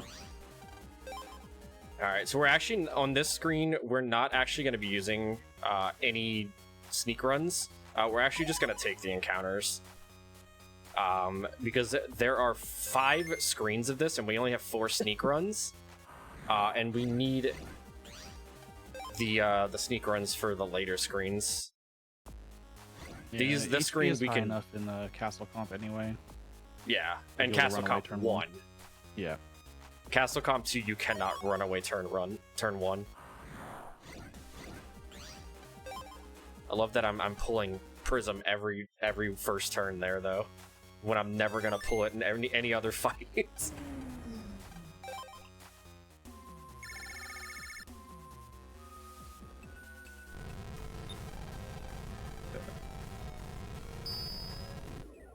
I'm so bummed that I forgot that was gonna do that.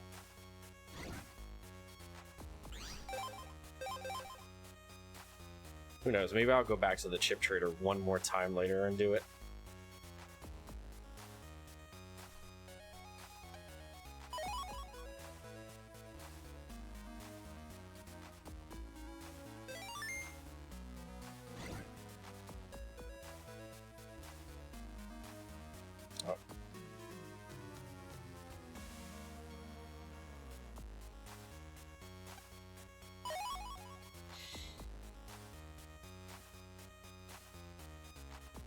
Yeah, the main theme of these castle comps is just the other viruses running around trying to either like steal your stuff or just do damage to you.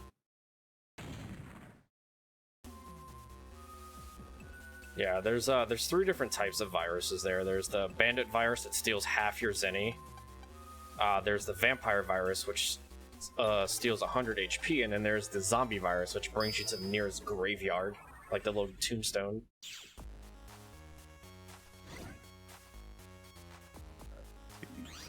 Oh.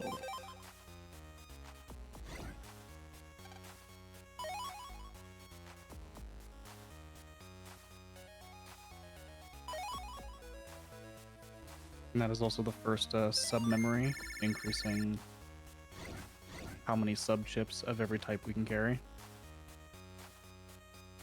So now you can hold 5 sneak runs instead of just 4.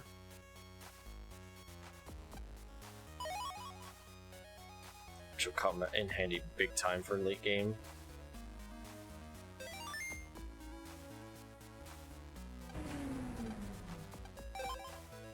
Oh, we get to fight Chod. Who? Well, he's gonna get at least 1 turn.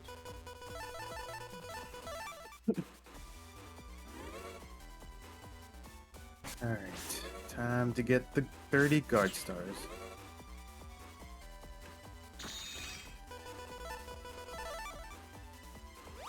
Alright, there we go. Oh, okay. Be really funny if he could just stay on your side of the screen for like 90 frames. I think he stays for like 56 frames or something like that.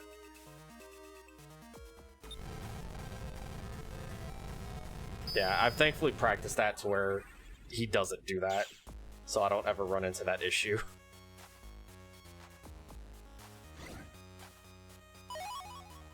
We definitely want to be careful in this comp to not take encounters. There are enemies in this comp that are completely immune to everything except for swords. The shadow viruses. Yeah, shadow viruses are Everyone's absolutely favorite. scary. Not only do they do a ton of damage, they're just immune to everything except for a sword. Yep. If you do encounter them, you just have to run away anyway.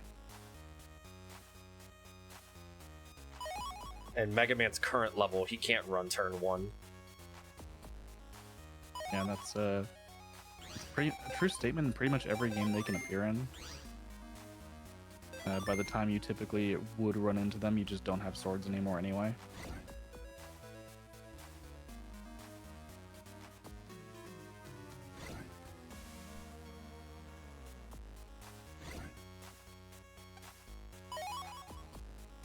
And in BN6, when you can run into shadows, it's a higher chance that you run into them on English. And you have a 75% chance to be able to actually run away.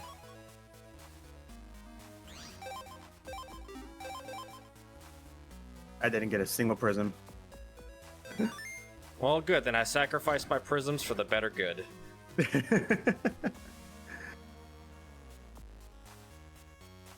Because I got 2 prism Bs and they're back into the trader by accident. Depending on RNG, that could give Sonic a chance to catch up. If Ice Bottom Dex Prism in every single fight.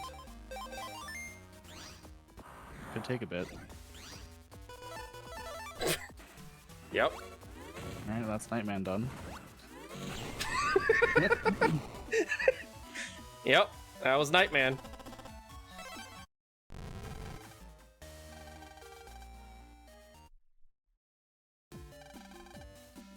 And that is the power of Prism.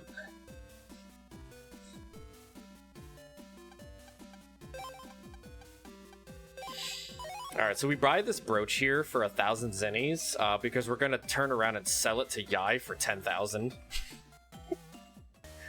we have to extort children here. She doesn't know that you only spent 1,000 on it. Yeah, her forehead could pay for it.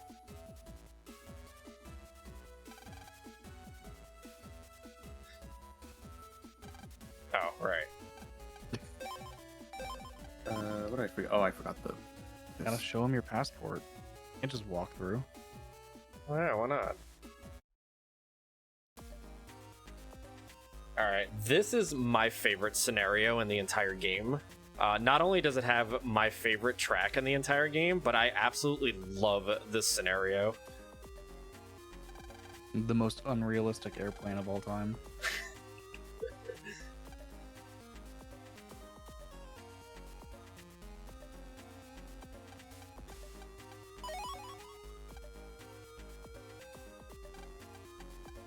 Yeah, these people are way too social distance to be real. What about these people?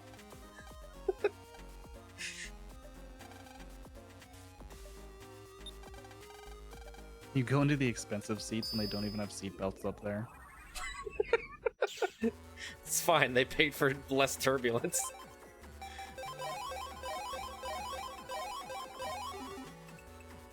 Alright, so this is my favorite section here.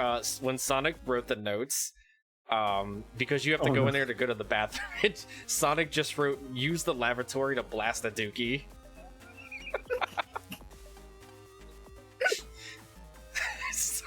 So we have to go blast a dookie.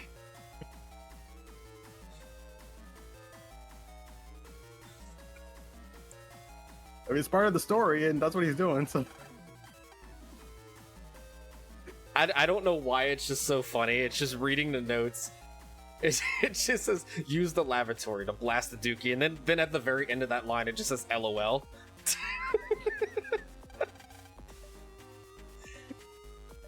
oh my gosh. Alright. Coming up here after we grab the captain's hat, Sonic and I agreed on this.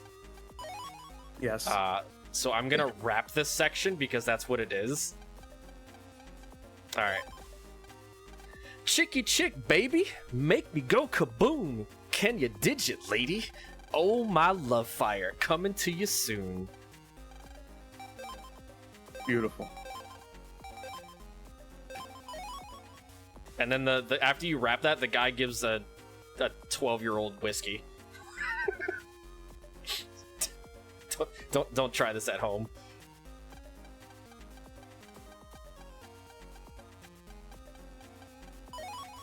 Get some chopstick for your whiskey.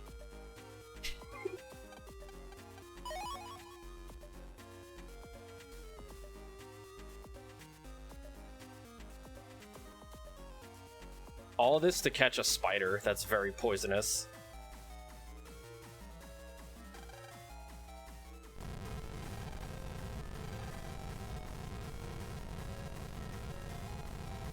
Lan, you're supposed to stay in your seat. What about these people? They don't even have seatbelts.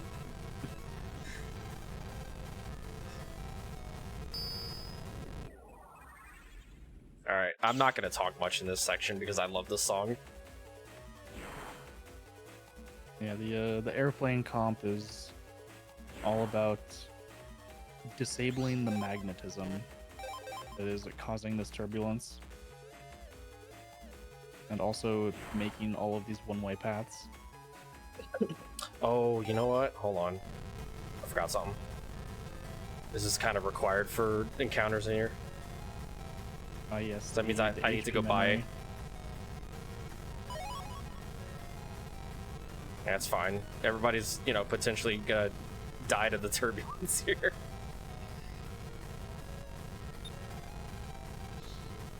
And he's holding onto his couch, which I'm sure is definitely bolted down to the floor. Yeah.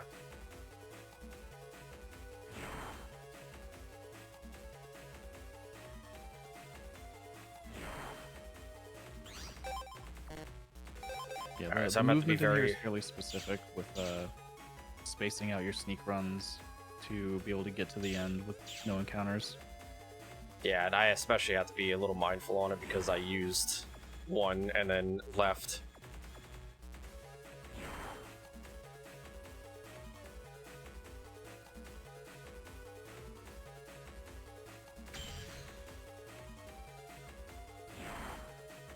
But yeah, you have so you have blue magnetism lines and red magnetism lines that just automatically pull you in that direction.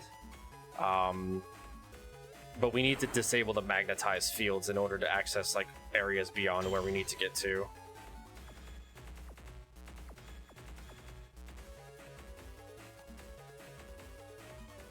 Oh, I'm out of sneak runs.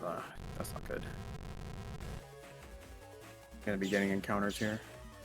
Did you use one in Comp 1? No, I think I used an extra one somewhere. Uh-oh. That's oh. Just be careful. Comp 5 Yeah. is not fun.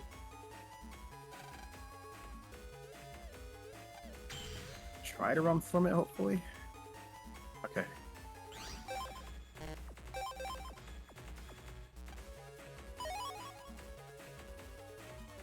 Yeah, I have that that full energy there as a backup for the Freezman scenario. Just because there's a spot right before you fight Freezman that has 3 forced encounters, and those encounters are very, very not safe. Yeah, the Freezman scenario fights are very rough if you just don't draw well.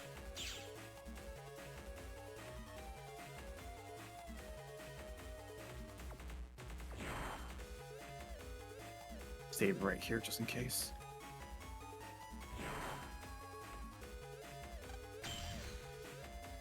Shadows don't die to Prism, do they? No, only Nope. sword.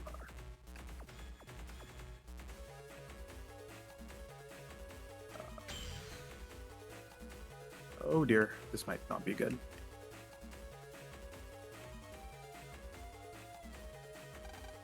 I walked right into that.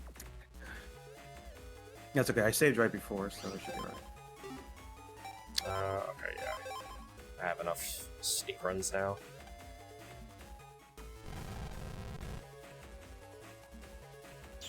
Yeah, the most important thing for this is having that sneak run for the last screen. Airplane Comp 5 is... It's got some pretty rough encounters. So we want to make sure we actually, like, absolutely have a sneak run for that particular screen. Oh, that's not good. I'm gonna try that again.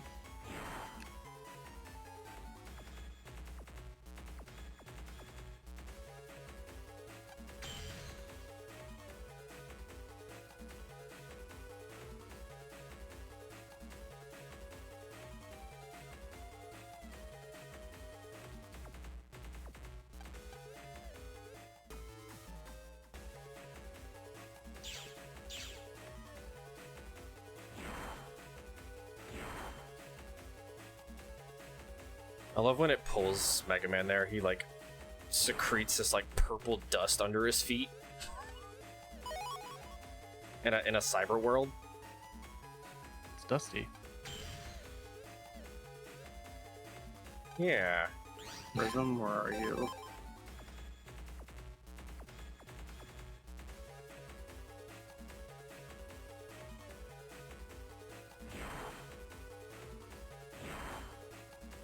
There you are.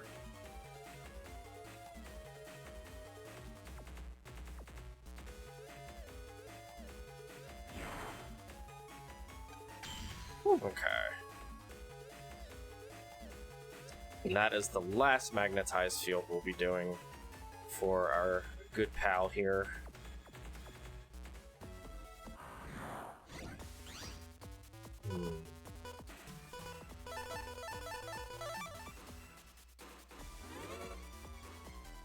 It's fine. He has his own magnetized fields.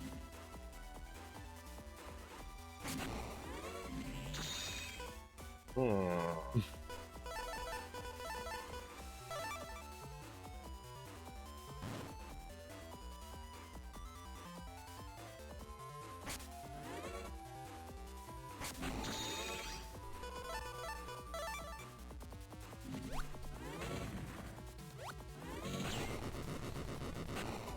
Alright. That is one boss deleted.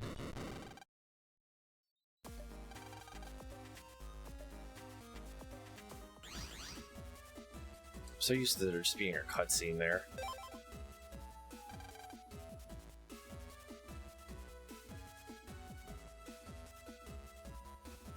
I think, where do we go? Yeah.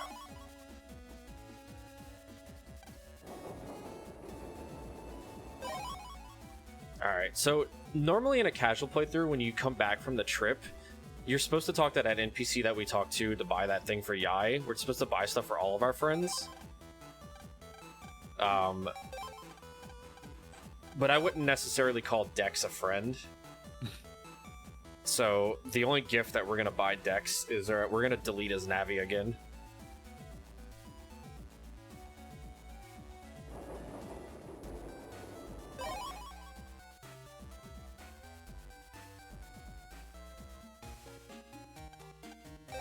Alright, so Dex's final gift from us.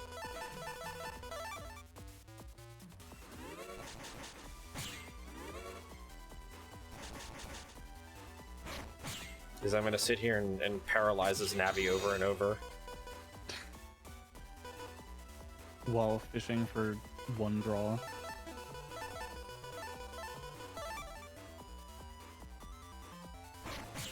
I mean, real friends delete their friend's Navi, right?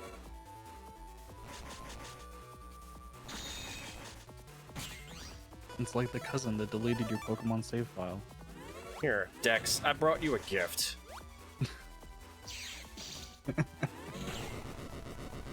Merry Christmas.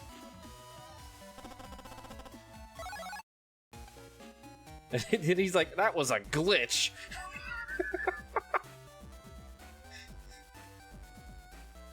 That's like my favorite line there. When you delete him like with the glitch there, he's just like, that was a glitch, you cheated. You're just like, maybe. Now you saw that, he tried to area grab his way out of there, but then decided not to go in the section that he area grabbed.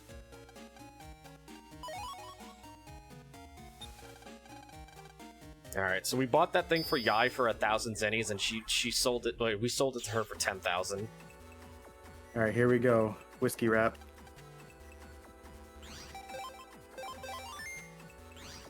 Let me see here. So, cheeky cheek, baby, make me go kaboom. Can you dig it? Ah, whoops. Screwed it up.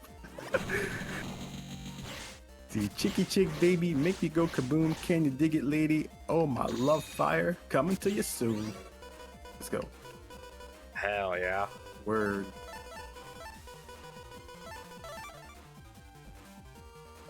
Let's see. I have to be very careful from these poppers.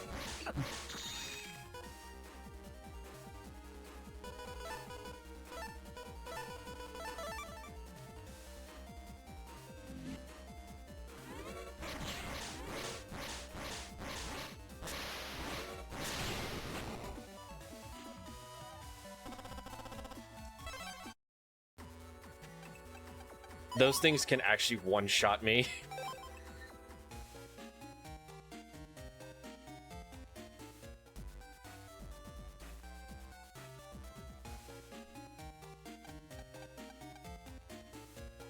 Alright, so it's very important that we don't go to bed just yet here, because the moment we wake up, the entire net's going to be under, like, ice, and it's going to be blocking off very important areas. So we go over here to actually activate one specific gate key here. That way, when we go and jack into the Marine Harbor PC, we can actually use that gate to access this small little area here that can bring us to all 4 squares.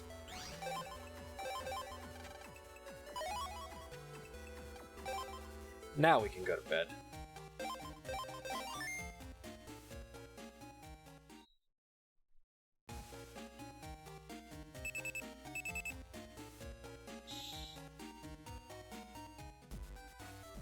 So now the entire net is basically frozen.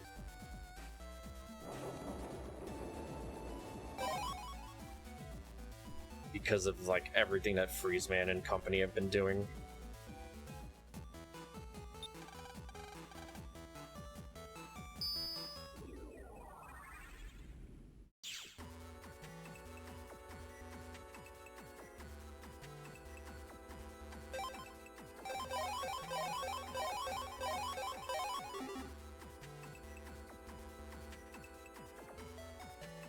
And we're going to also be doing a backup very soon. We need to stop at the Undernet first. Before we do this backup encounter. Because we're going to be buying 3 full cust ships. And we're going to be setting them into our deck in a specific like order. That's going to allow us to potentially draw 1 for every turn. Until we draw the ability to S-rank that encounter.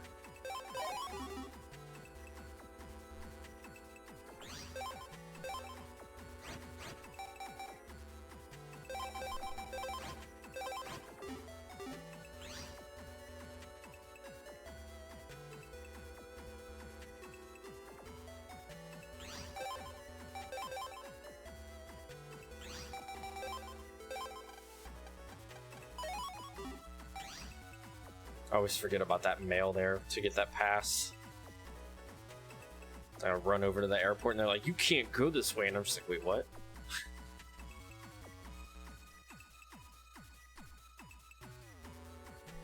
We have an encounter here that everybody's favorite encounter. Dominerds. Oh yeah, they're pleasant. They take 1 damage every attack.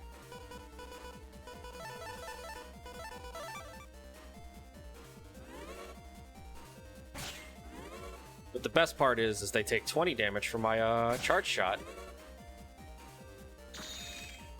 Because they're on an ice panel.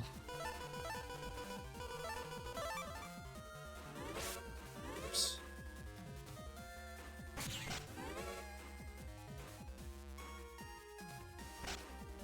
I went the wrong way.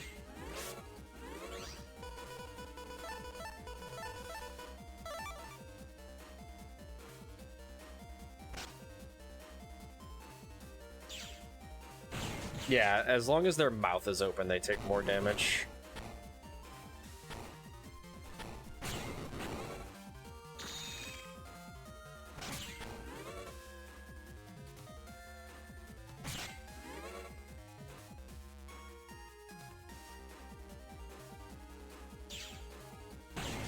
But this game, since it's the ice scenario, every encounter that we're going to be doing has ice panels on it, which, wow, I actually got the curse shield drop there.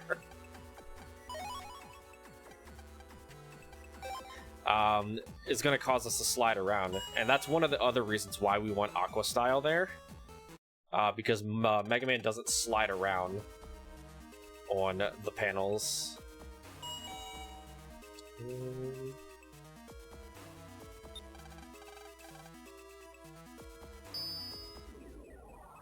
Then we find out that Roll's Navi is stuck on the net somewheres, and she can't contact Mail.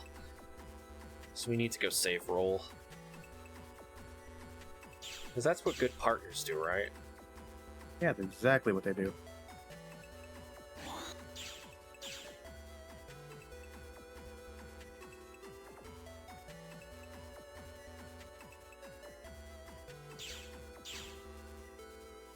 We're going to be using these gate keys that we went out of our way to do and get, so we can access all the squares very easily without actually having to go around. Yeah, it's very convenient because otherwise it would be forever to do the Freezman scenario without those. Imagine like the backtracking and all that you gotta do without having those gate keys open.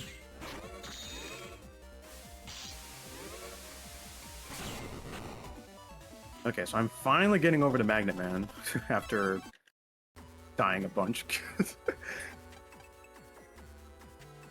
And no prism. This is my least favorite fight in the entire game. The 3 Ratty 2s. Oh yeah, those are horrible. What do you mean? Look at that draw. Oh. I'm just afraid that they're gonna teleport to the tile that my prism is flying to.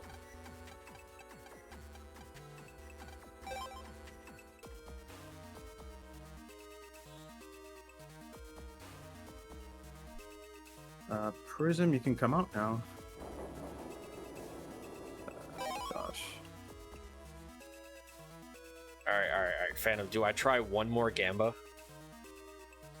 I mean, When you're I gonna get- be there anyway, right? Yeah. Surely we draw a Prism B again.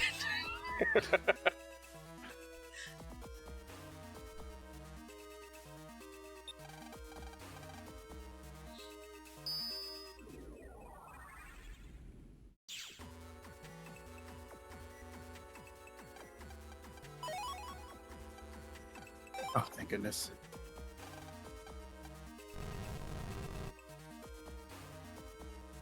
Alright, so we have to go back to Netopia one last time because we need to do a quiz.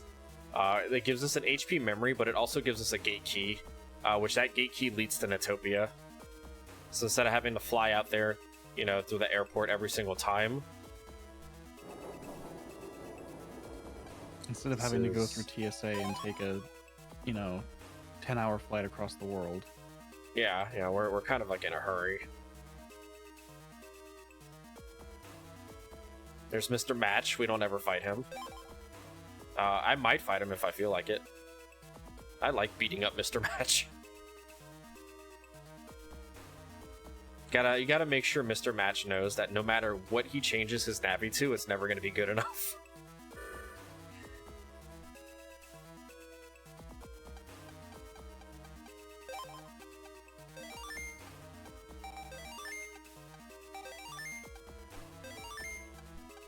I do these slow.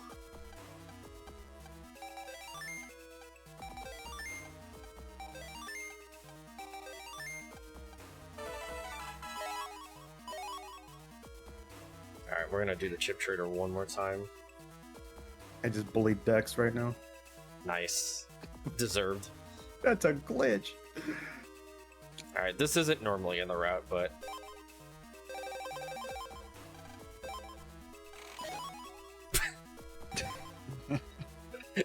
Alright, well, I got a beautiful classical song.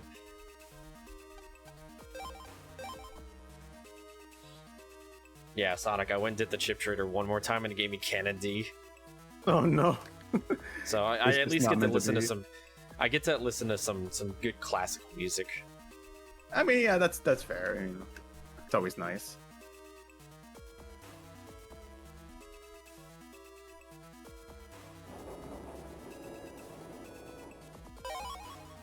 Alright.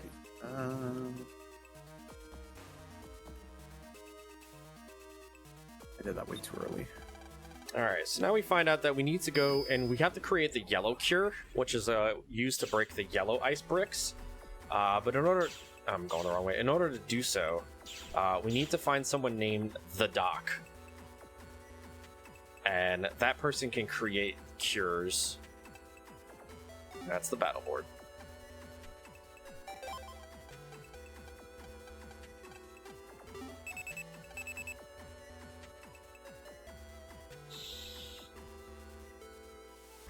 I already did the guard stars.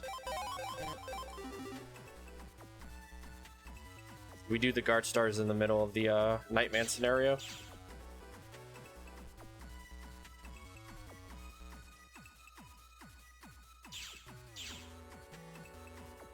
Yumland.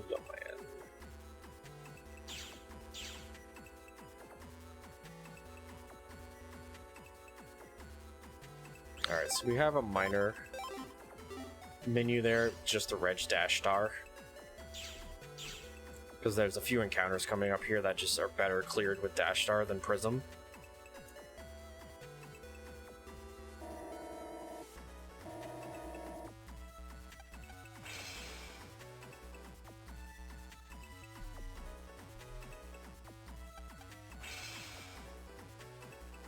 Alright, Swordy 2s.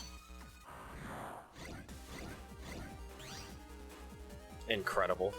Oh, one dash star.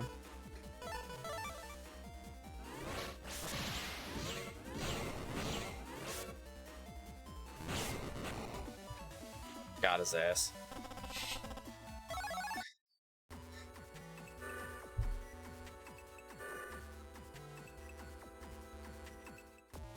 Alright.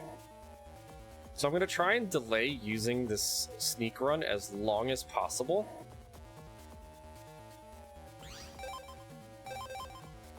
Because we take a slight detour here to buy those 3 full cuts early. Because we're going to be using those come, you know, a couple like things from now to get the Zapring 2 beat ship. Yeah, full cust is instantly goes to the next turn on the custom screen, so you can just instantly draw a new hand. Yeah, and you want to use that first, and then just throw in like 4 random chips that you're never going to use. So you do an entire like brand new 5 pull. And since BN2 is before mega chips, full cust is a mega chip in future games. You can actually use more than one.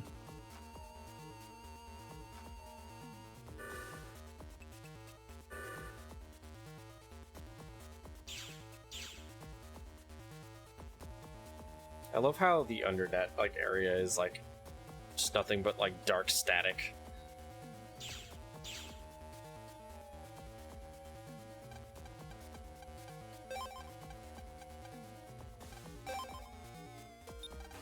Okay.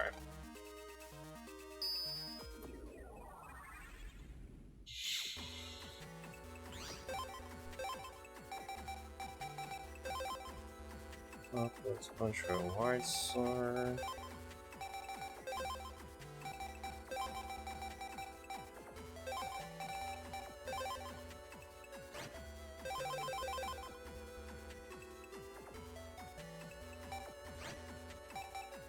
And swap. Oh, I don't want to do that. There we go.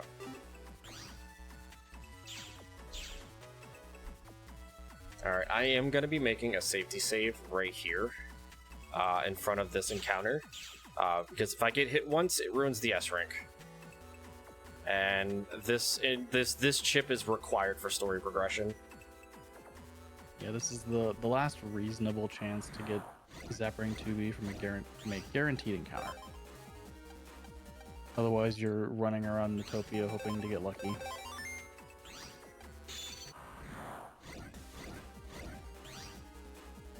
Hmm.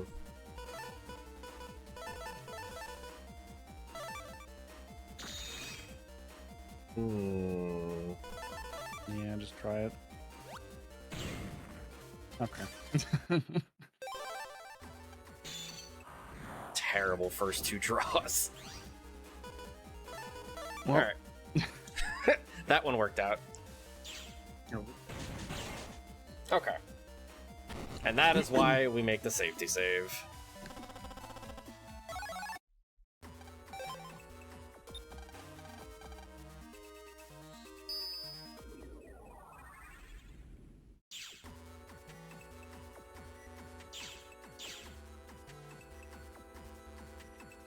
Alright, so now I have the final chip that is needed for story progression, so no more sweating. Just more worried about getting deleted now. that never happens though. No. Or my favorite is throwing the prism chip and then missing the tree bomb hit on Gospel. No one's ever done that before.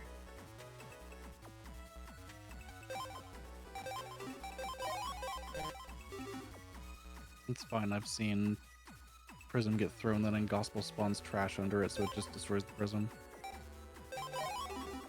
That's also my favorite.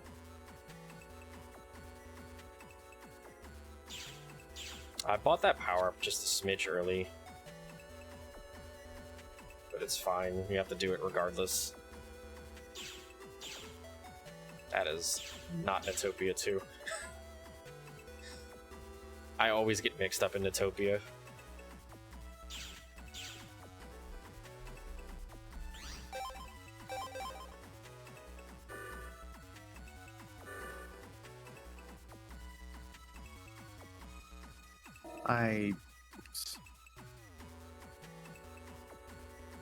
Alright, this isn't going to be a terrifying encounter for me. For Sonic, however, it will be.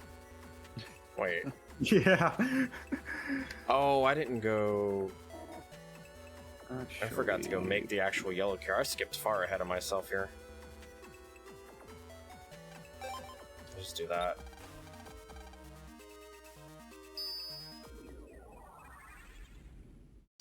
Yeah, I skipped a little ahead on my notes. Yeah, there. So there's under that yellow ice is fishy twos, which are fire elemental. The fire elemental impact damage that they do isn't bad. It does like I think like 50 damage, but if you step on their fire, it does 200. And whatever tile they pass over when they dash leaves a fire trail for like 20 seconds. And if Sonic steps on it, it's game over.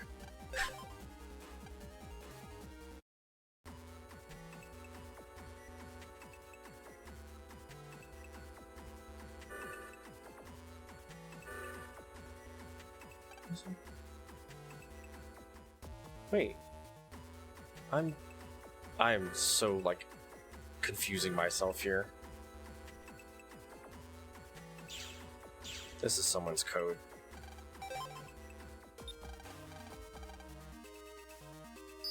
I did it right by going talk to that NPC, but I forgot to go turn in the Zappering 2B chip.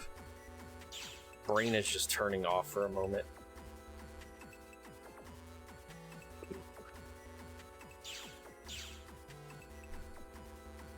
Yeah, we want to go this way.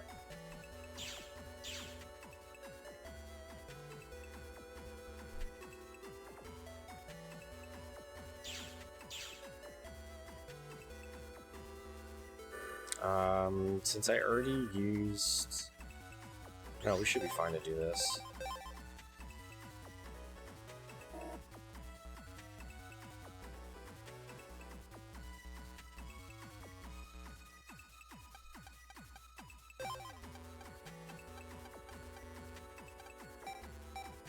Actually, is it just faster to run back? No. Just thought about that for a second. I was like, no.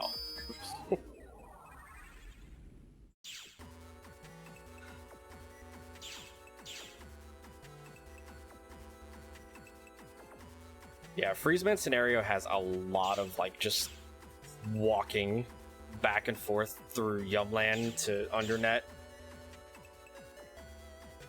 This is like the most backtrack heavy section of the run, just because we have to constantly go back and forth to Undersquare so we can make the yellow cure, and then the yellow cure, and then we have to go back there to go to Undernet 3.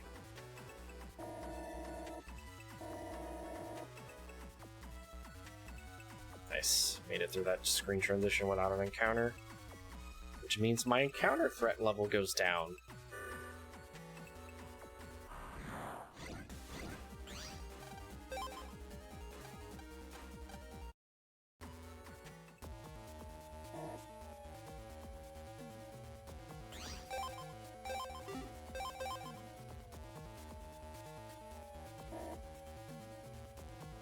One thing I want to point out when we get to Undernet 2,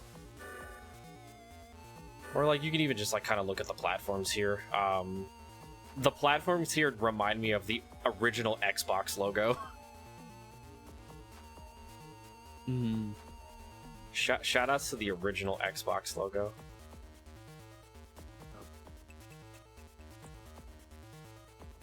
Sonic, for safety, for your Fishy 2 encounter, you could probably grab the HP memory in Undernet 3 or 2 that we grab. Oh, yeah. Since the Fishies will do 400 damage to you, it'll put you at 420. I mean, we grab it regardless, so I mean, grabbing it early might not be a bad play. Yeah, that's a good call.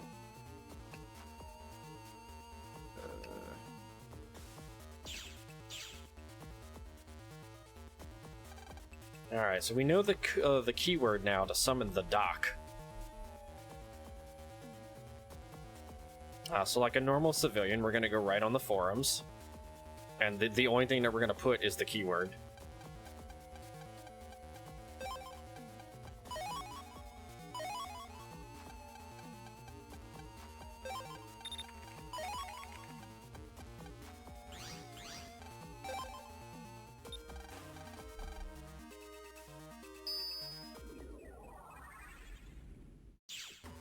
Okay, now.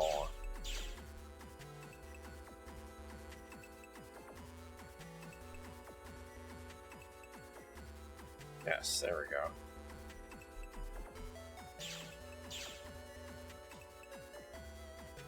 Now I can go do this section that I ran to twice.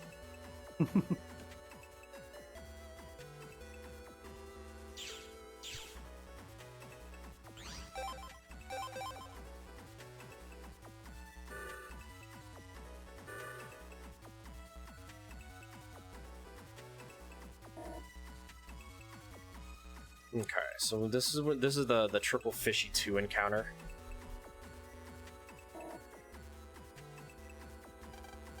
Hopefully we get Prism. Which we did not.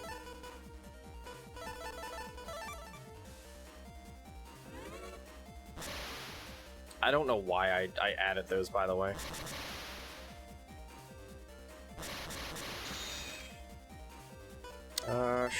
Sure.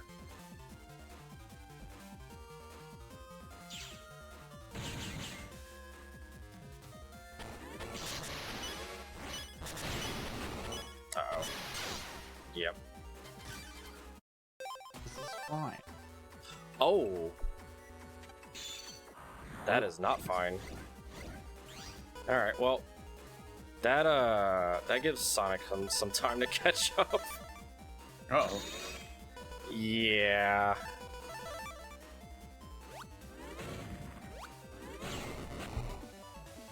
That was a big loss there. That's okay, though. I died to the fishy encounter. Oh, no.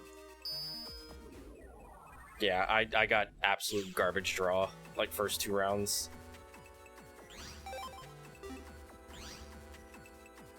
Just buy this extra one now.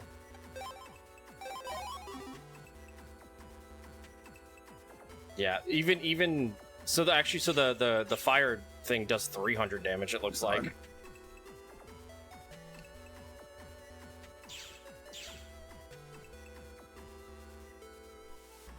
I almost got bodied by the triple swordy. Yeah, that's a scary encounter. I saw the fire swordy's double area grab. Alright.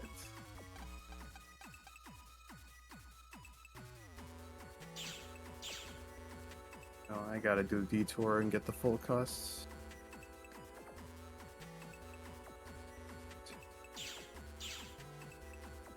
Oh, is that why they do so much damage? I thought they just did that much damage regardless.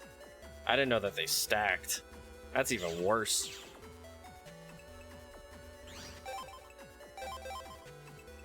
So even getting that extra HP memory won't even matter if all 3 of them pass over the tile. Hmm.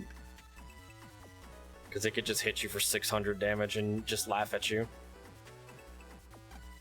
Yeah, that would be brutal. Alright, well...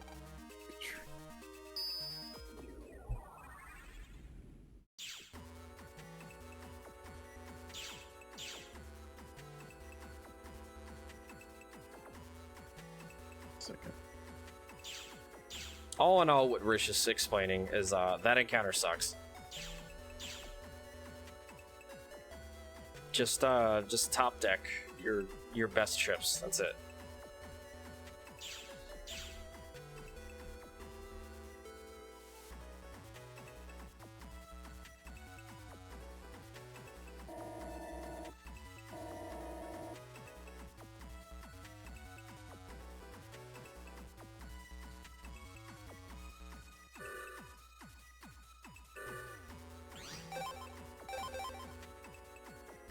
Okay. Well, back to the Xbox Undernet. We're gonna go back and talk to the doc again.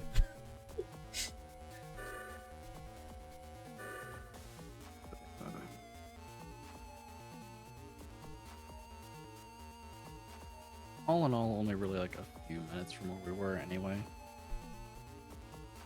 Yeah, I mean, that death probably cost me like 3 minutes.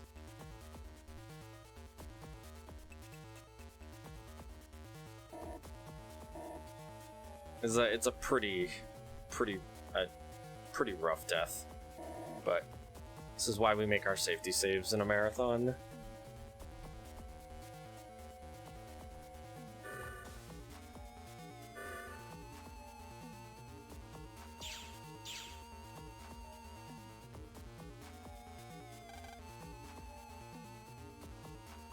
Plus, we get to see the Dark Fuzzies again. Everybody loves the Dark Fuzzies. Do we really? Reminds me of my CRT that I used to play on. Oh, that.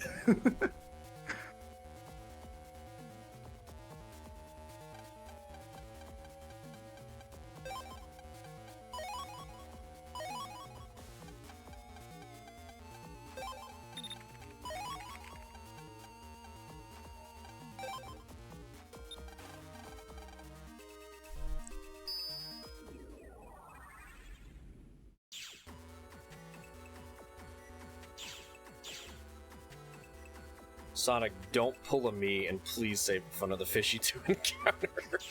No.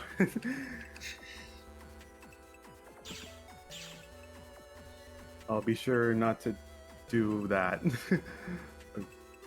Not, or you know. Not to save in front of the fishies? You heard it, folks. Sonic is playing with fire.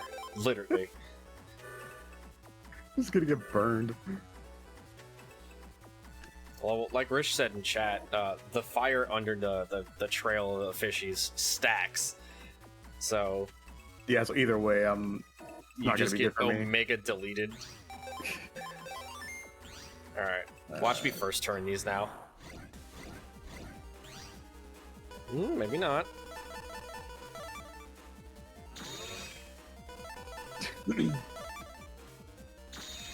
Just draw all of Bruh. the forecasts and nothing else.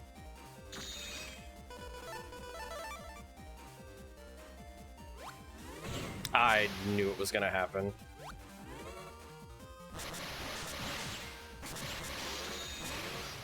Oops.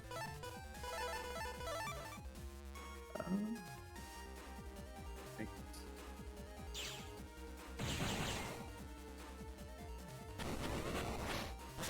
Alright, no dying this time.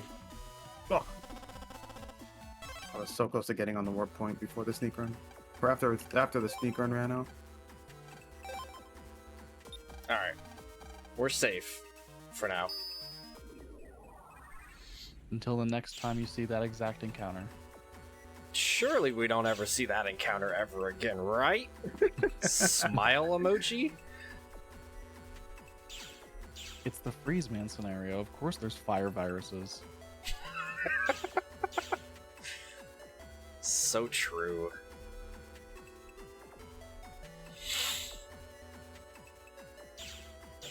Chat, do you remember the Undernet? Because we're heading back there. The dark web. Did I jump ahead or course. something? I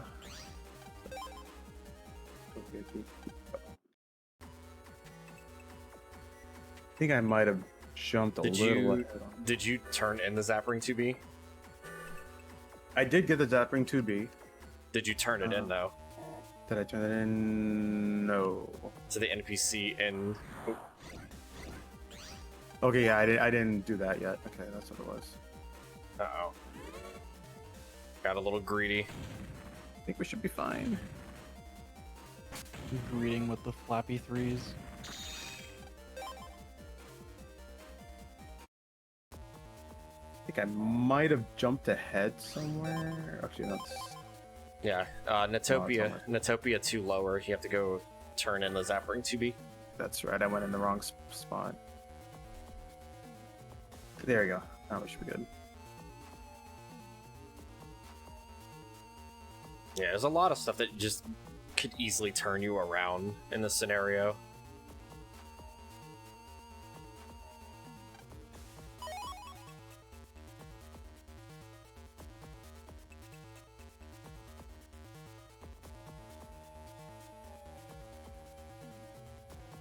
Wait, what?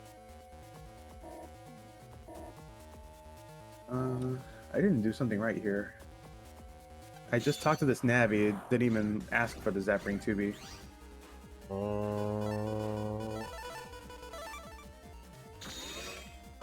Trying to check the Without notes knowing here. exactly where you are.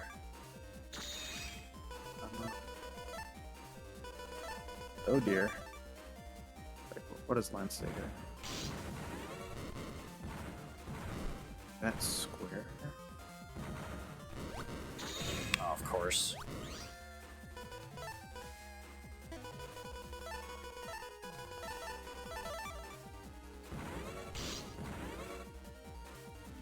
Is it this part? It's not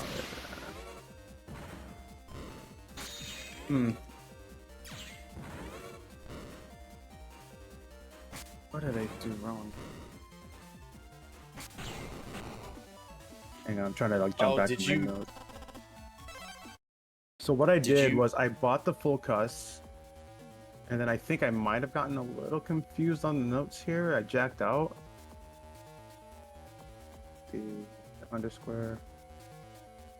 I went to underscore. I talked to the heal Navi. Oh, did you talk to the jumping NPC in Netopia Square? No. Okay, that's where it was.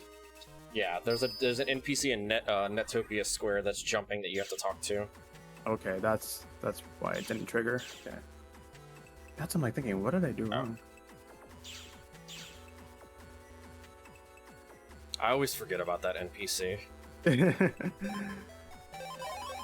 That's not where I'm supposed to go. Yeah.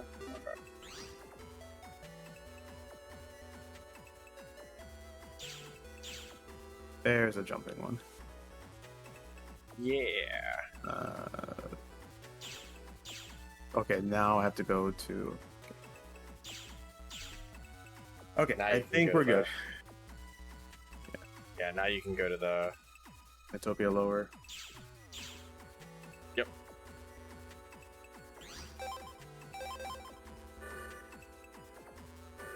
Yeah, I had a feeling like right when I got the full cast, I might have jumped ahead somewhere, and then it just didn't make sense. So now we know. Yeah, I accidentally ran straight to the yellow ice before even getting the Zapring 2B stuff.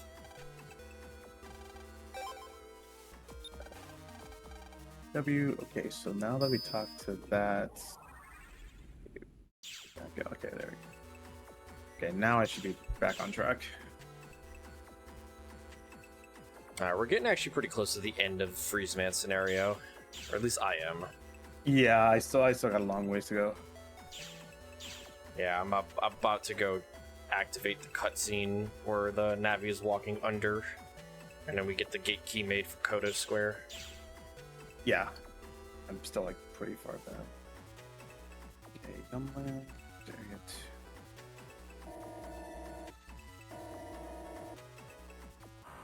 Well.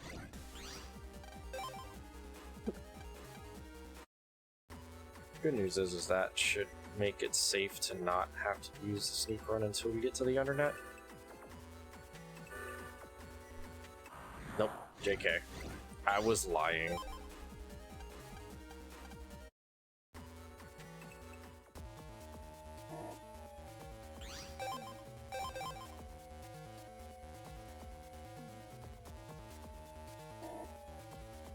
Yeah, I have that full energy chip just in case as a backup coming up here when we break 3 yellow ice inside the Kodo Square area. Because you have to fight triple flappy 3s right into fishy 2s, and then I forget what the last encounter is. It's not as dangerous as the other ones. But I use the full energy there just in case.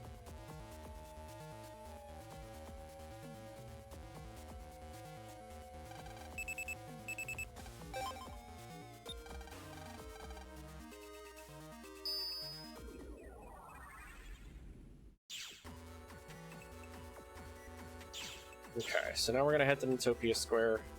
We're gonna pick up our last gate key, and we're gonna pick up one final power-up.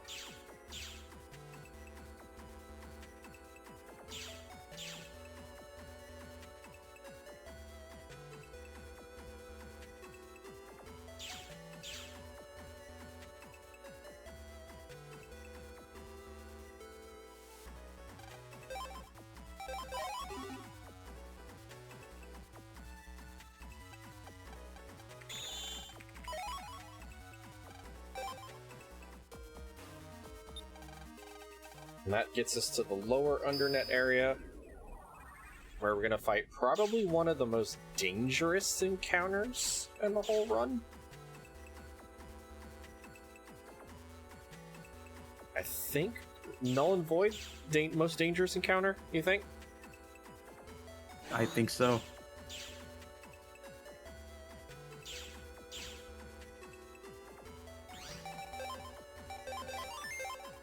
Oh, we have one more power-up that we get.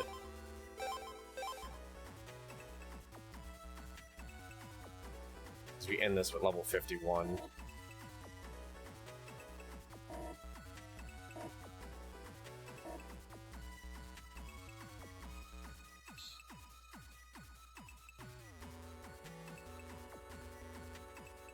Okay. Okay. Gonna pick fight up one the thing triple here. refugee. Good luck. I'll We're need gonna it. pick up one thing here. This is the other sub-memory that we get in the run.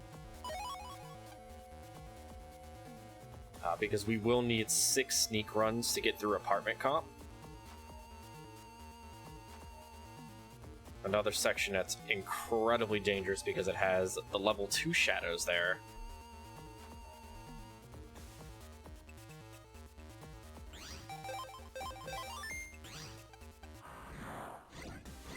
Alright, this encounter is scary.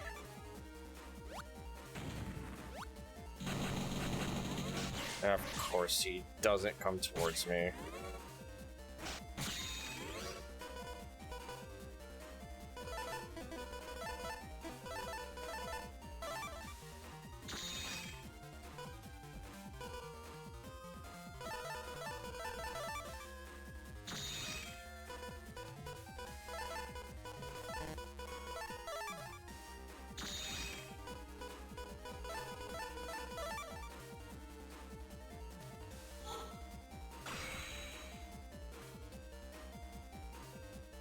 I'm just gonna wait for him to attack, so I don't miss the gut shoot.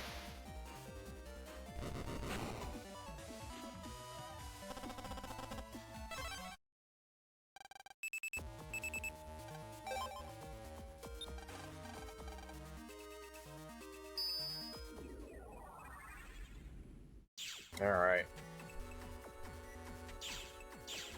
Big section here. This is the final section of the Freezman scenario.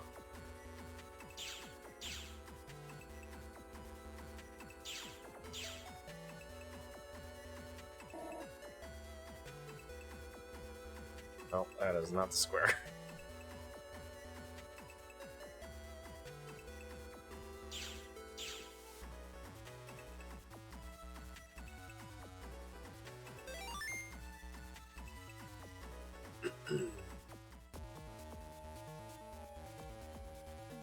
Alright, here we go. Alright, this is triple flappy.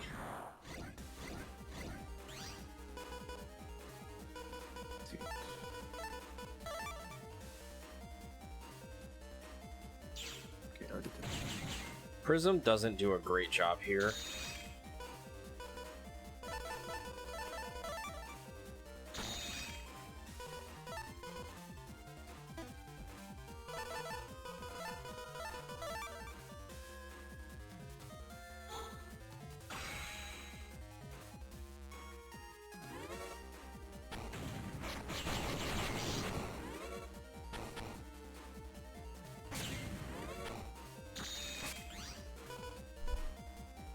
Hmm.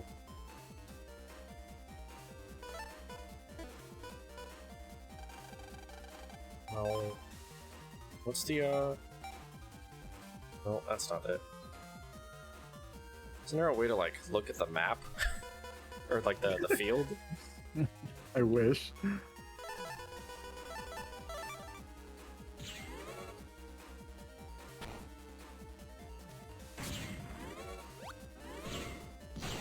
Alright, there we go.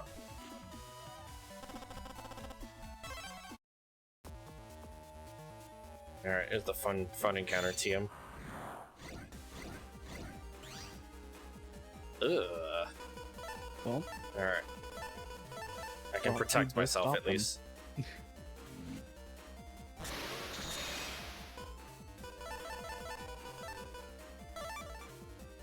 the joy of Rock Cube being completely invincible to fishies.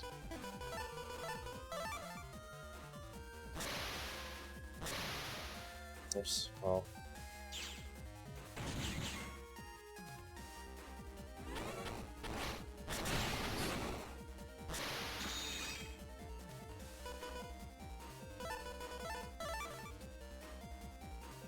Alright, we're just gonna punch this thing in the face. Deserved, honestly. Snake rallies, yeah.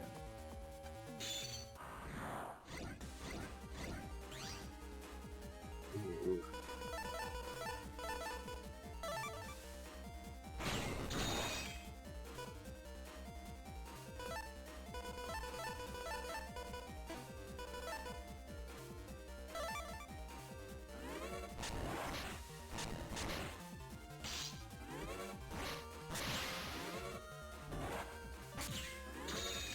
Wow, the fact that I actually hit that.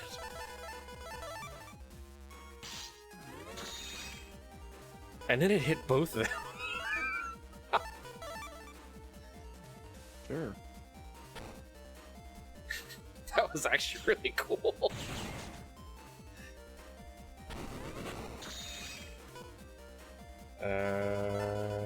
Sure.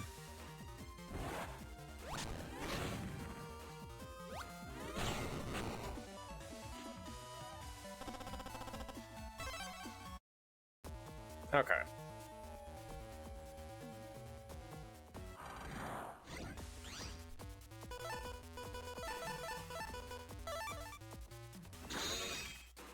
Oh, dang it.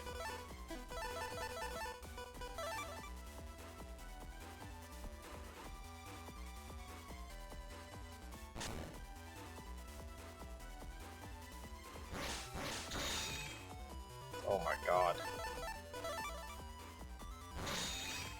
Oh my god. Well, surely you have to draw it now.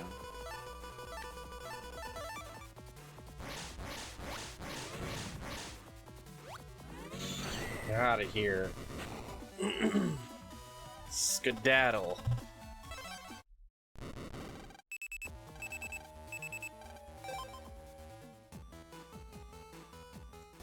I love using all three of my full cuts just to finally draw the prism.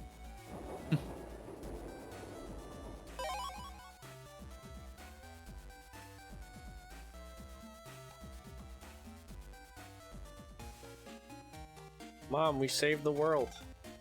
Alright, go to Go bed. to bed. Okay, yeah, that's nice, dear. Time to go to school in the morning. Alright. The world was almost destroyed! It's bedtime, buddy.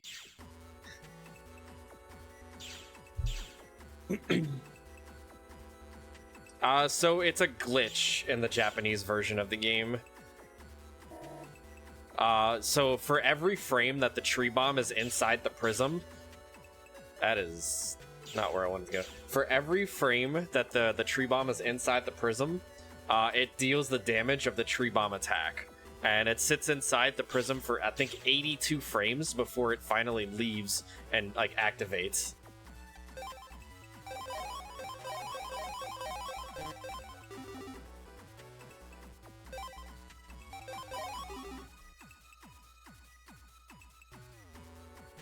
And so since it sits there for 82 frames, it deals a roughly 8,200 damage.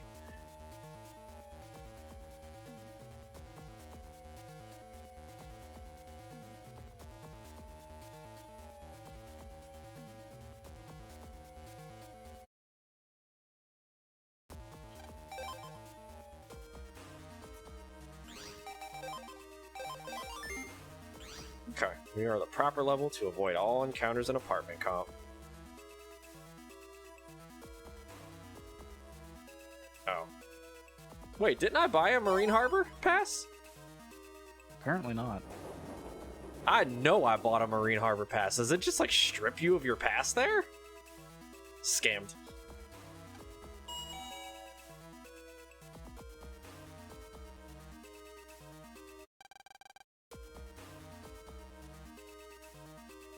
Alright, after arguing with Dad for like 3 years, he finally gives us the radioactive suit that we need to enter Kotobuki, which is the final section of the game. There is a ton of radiation in this section,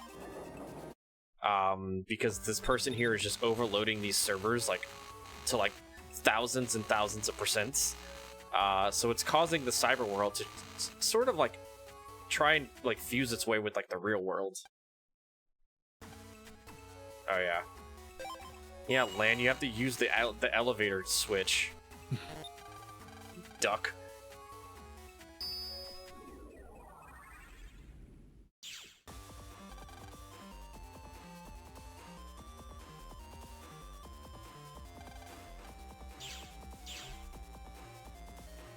The end of the...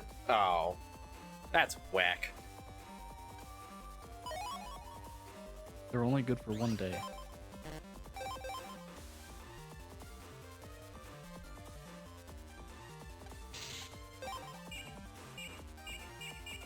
Your free public transportation expires. Yeah, I know, right?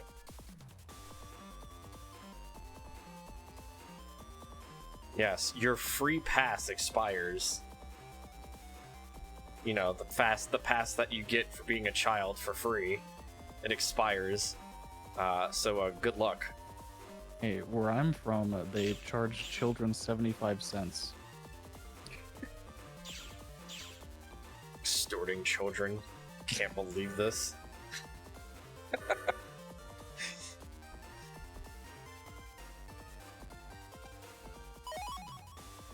Yeah, so this entire... nulled and void. Oh no. This entire section is basically just going through a bunch of different like maze-looking areas to grab a bunch of different like L-bits so we can activate the elevator for that floor. But we only care about one, and that's getting to floor 30.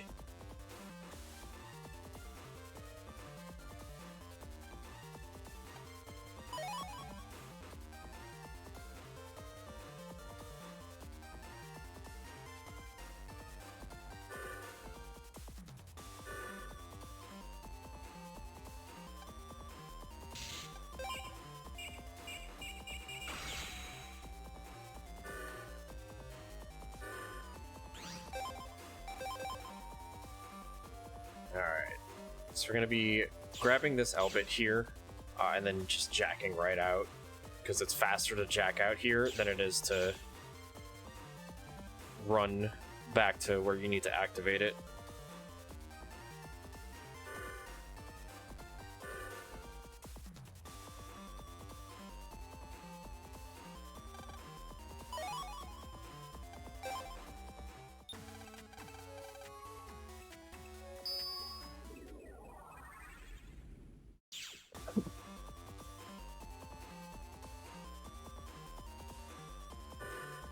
And then, of course, like a traditional Battle Network game, there is a small boss rush where you get to fight the V1 versions of all the bosses. So, you know, you're incredibly overpowered right now, and you get to fight Airman, who has 300 health, and you just get to look at him and just laugh.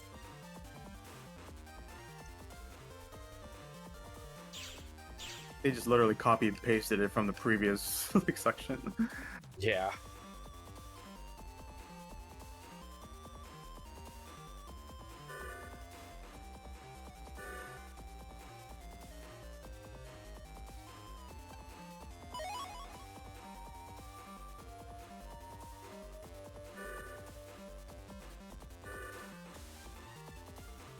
forget the Elbit EV. Is that for like just for the elevator or? I think so. They're just viruses. It's so true. Virus is more like inconveniences.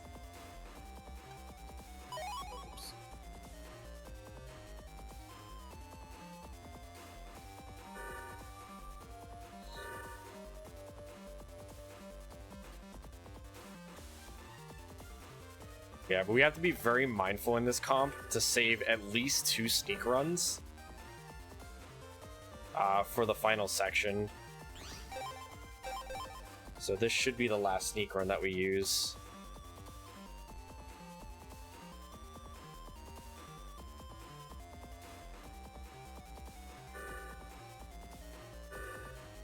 If not, I'll eat an encounter and it's fine.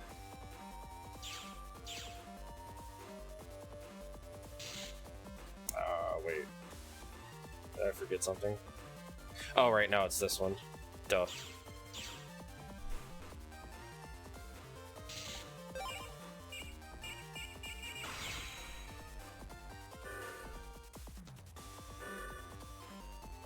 Yeah, the poison face boss thingy is more of a poison. Is it more of a poison face? Is more of a boss than Airman is. He's a lot harder to do damage to. True. Yeah, actually, my sneak run might actually run out here.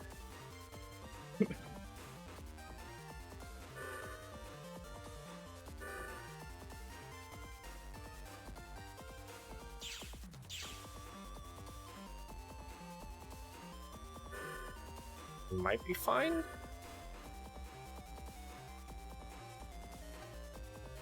Alright, 201 is our last bit.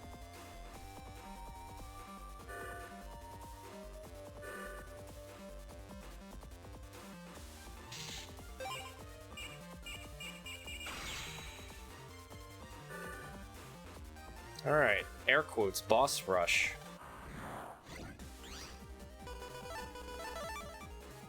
Alright, just to be safe. Boss rush.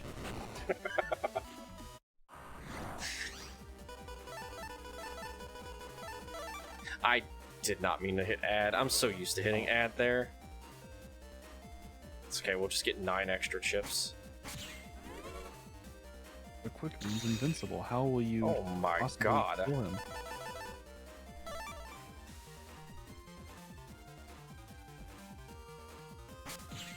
Got him.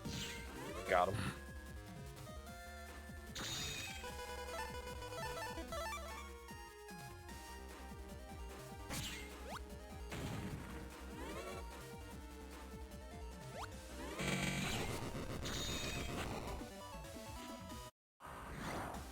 Oh no, it's Cutman.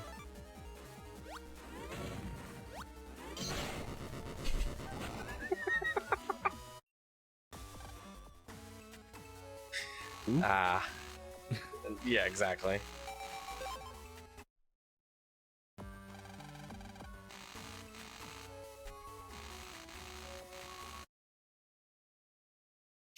He didn't make the cut.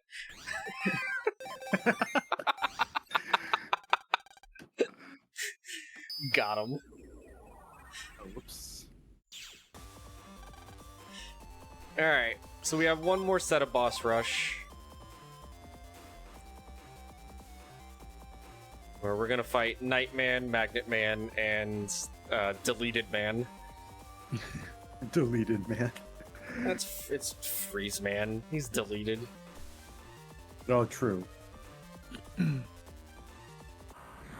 I'm surprised they didn't bring back Shadow Man for that. Alright, Nightman's dead. Was he like a hitman or something? It wasn't quite with the team. Well, if you play Network Transmission, you can learn about why Shadow Man's even in Battle Network 2. Good point. Oh, whoops! I forgot to. Yeah, see what I tell you, delete it, man. He is indeed deleted. Oh no, I deleted him like 0.3 seconds. That's like hardly any effort. Alright, this is the final section. We have 2 boss fights coming up. We get to fight our good pal Bass. And then we have to fight Gospel.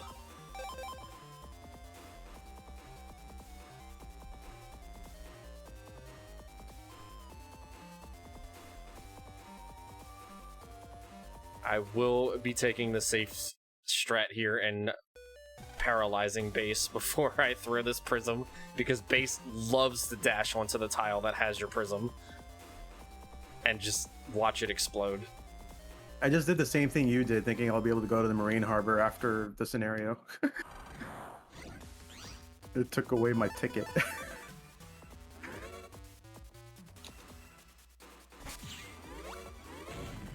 You're practically finished anyway, so when it's time for you, we'll stop there. Because I'm still pretty far back. Alright. Oh, Okay. alright, and that was Bass. Gospel. Or that was Gospel. Time is coming up when land jumps in the air and goes shwing!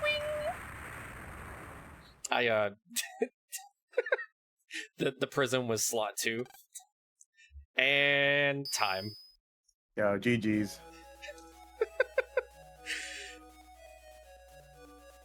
Yeah, since Final we're boss, pretty- by the way. Yeah, since we're pretty close on estimate, I am gonna call it there just so I don't go over. So at least we got to Kotobuki. I'm fine with that. But yeah, GG's Ice. That was a, Yeah, that was a good race. GG's. It's a lot of fun. I love this game.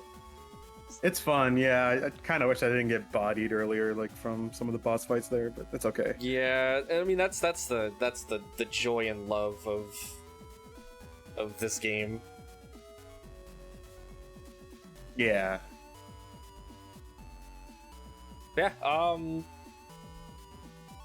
just quick shout outs to the Battle Network community for all the help that they've given me and Sonic over the years when we've learned this game. And then just big shout outs like Rish especially, who helped me out a ton with a ton of information, his route notes, everything. This game, I love this game. It's my favorite Battle Network game out of the entire series. It's a fun run. Come join the Discord. Come learn these games. They're a lot of fun. And then, come check me out.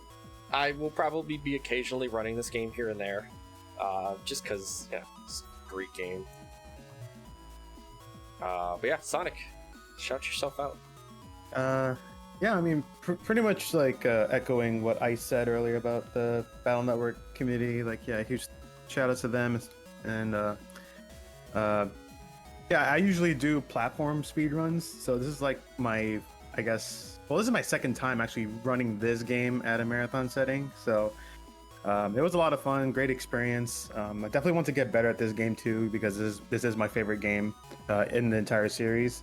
So I'll definitely be occasionally running this as well. You can find me on Twitch at twitch.tv/supersonic_. Also, a huge thank you to Phantom for joining us for commentary as well. Yeah. And thank you for having me. Yeah. Run. I mean, BN1 Sonic, and this is 6. technically a platformer. I mean, Well, I guess. Sure.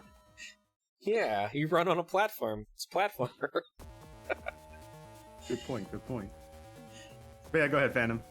Yeah, I only run BN1 and 6. Probably eventually 4.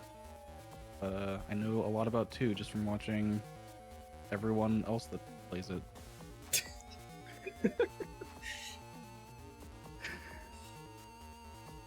Yeah, I think that'll do it for us. Thanks for having thanks for having us. And yeah, we'll send it off to the next run.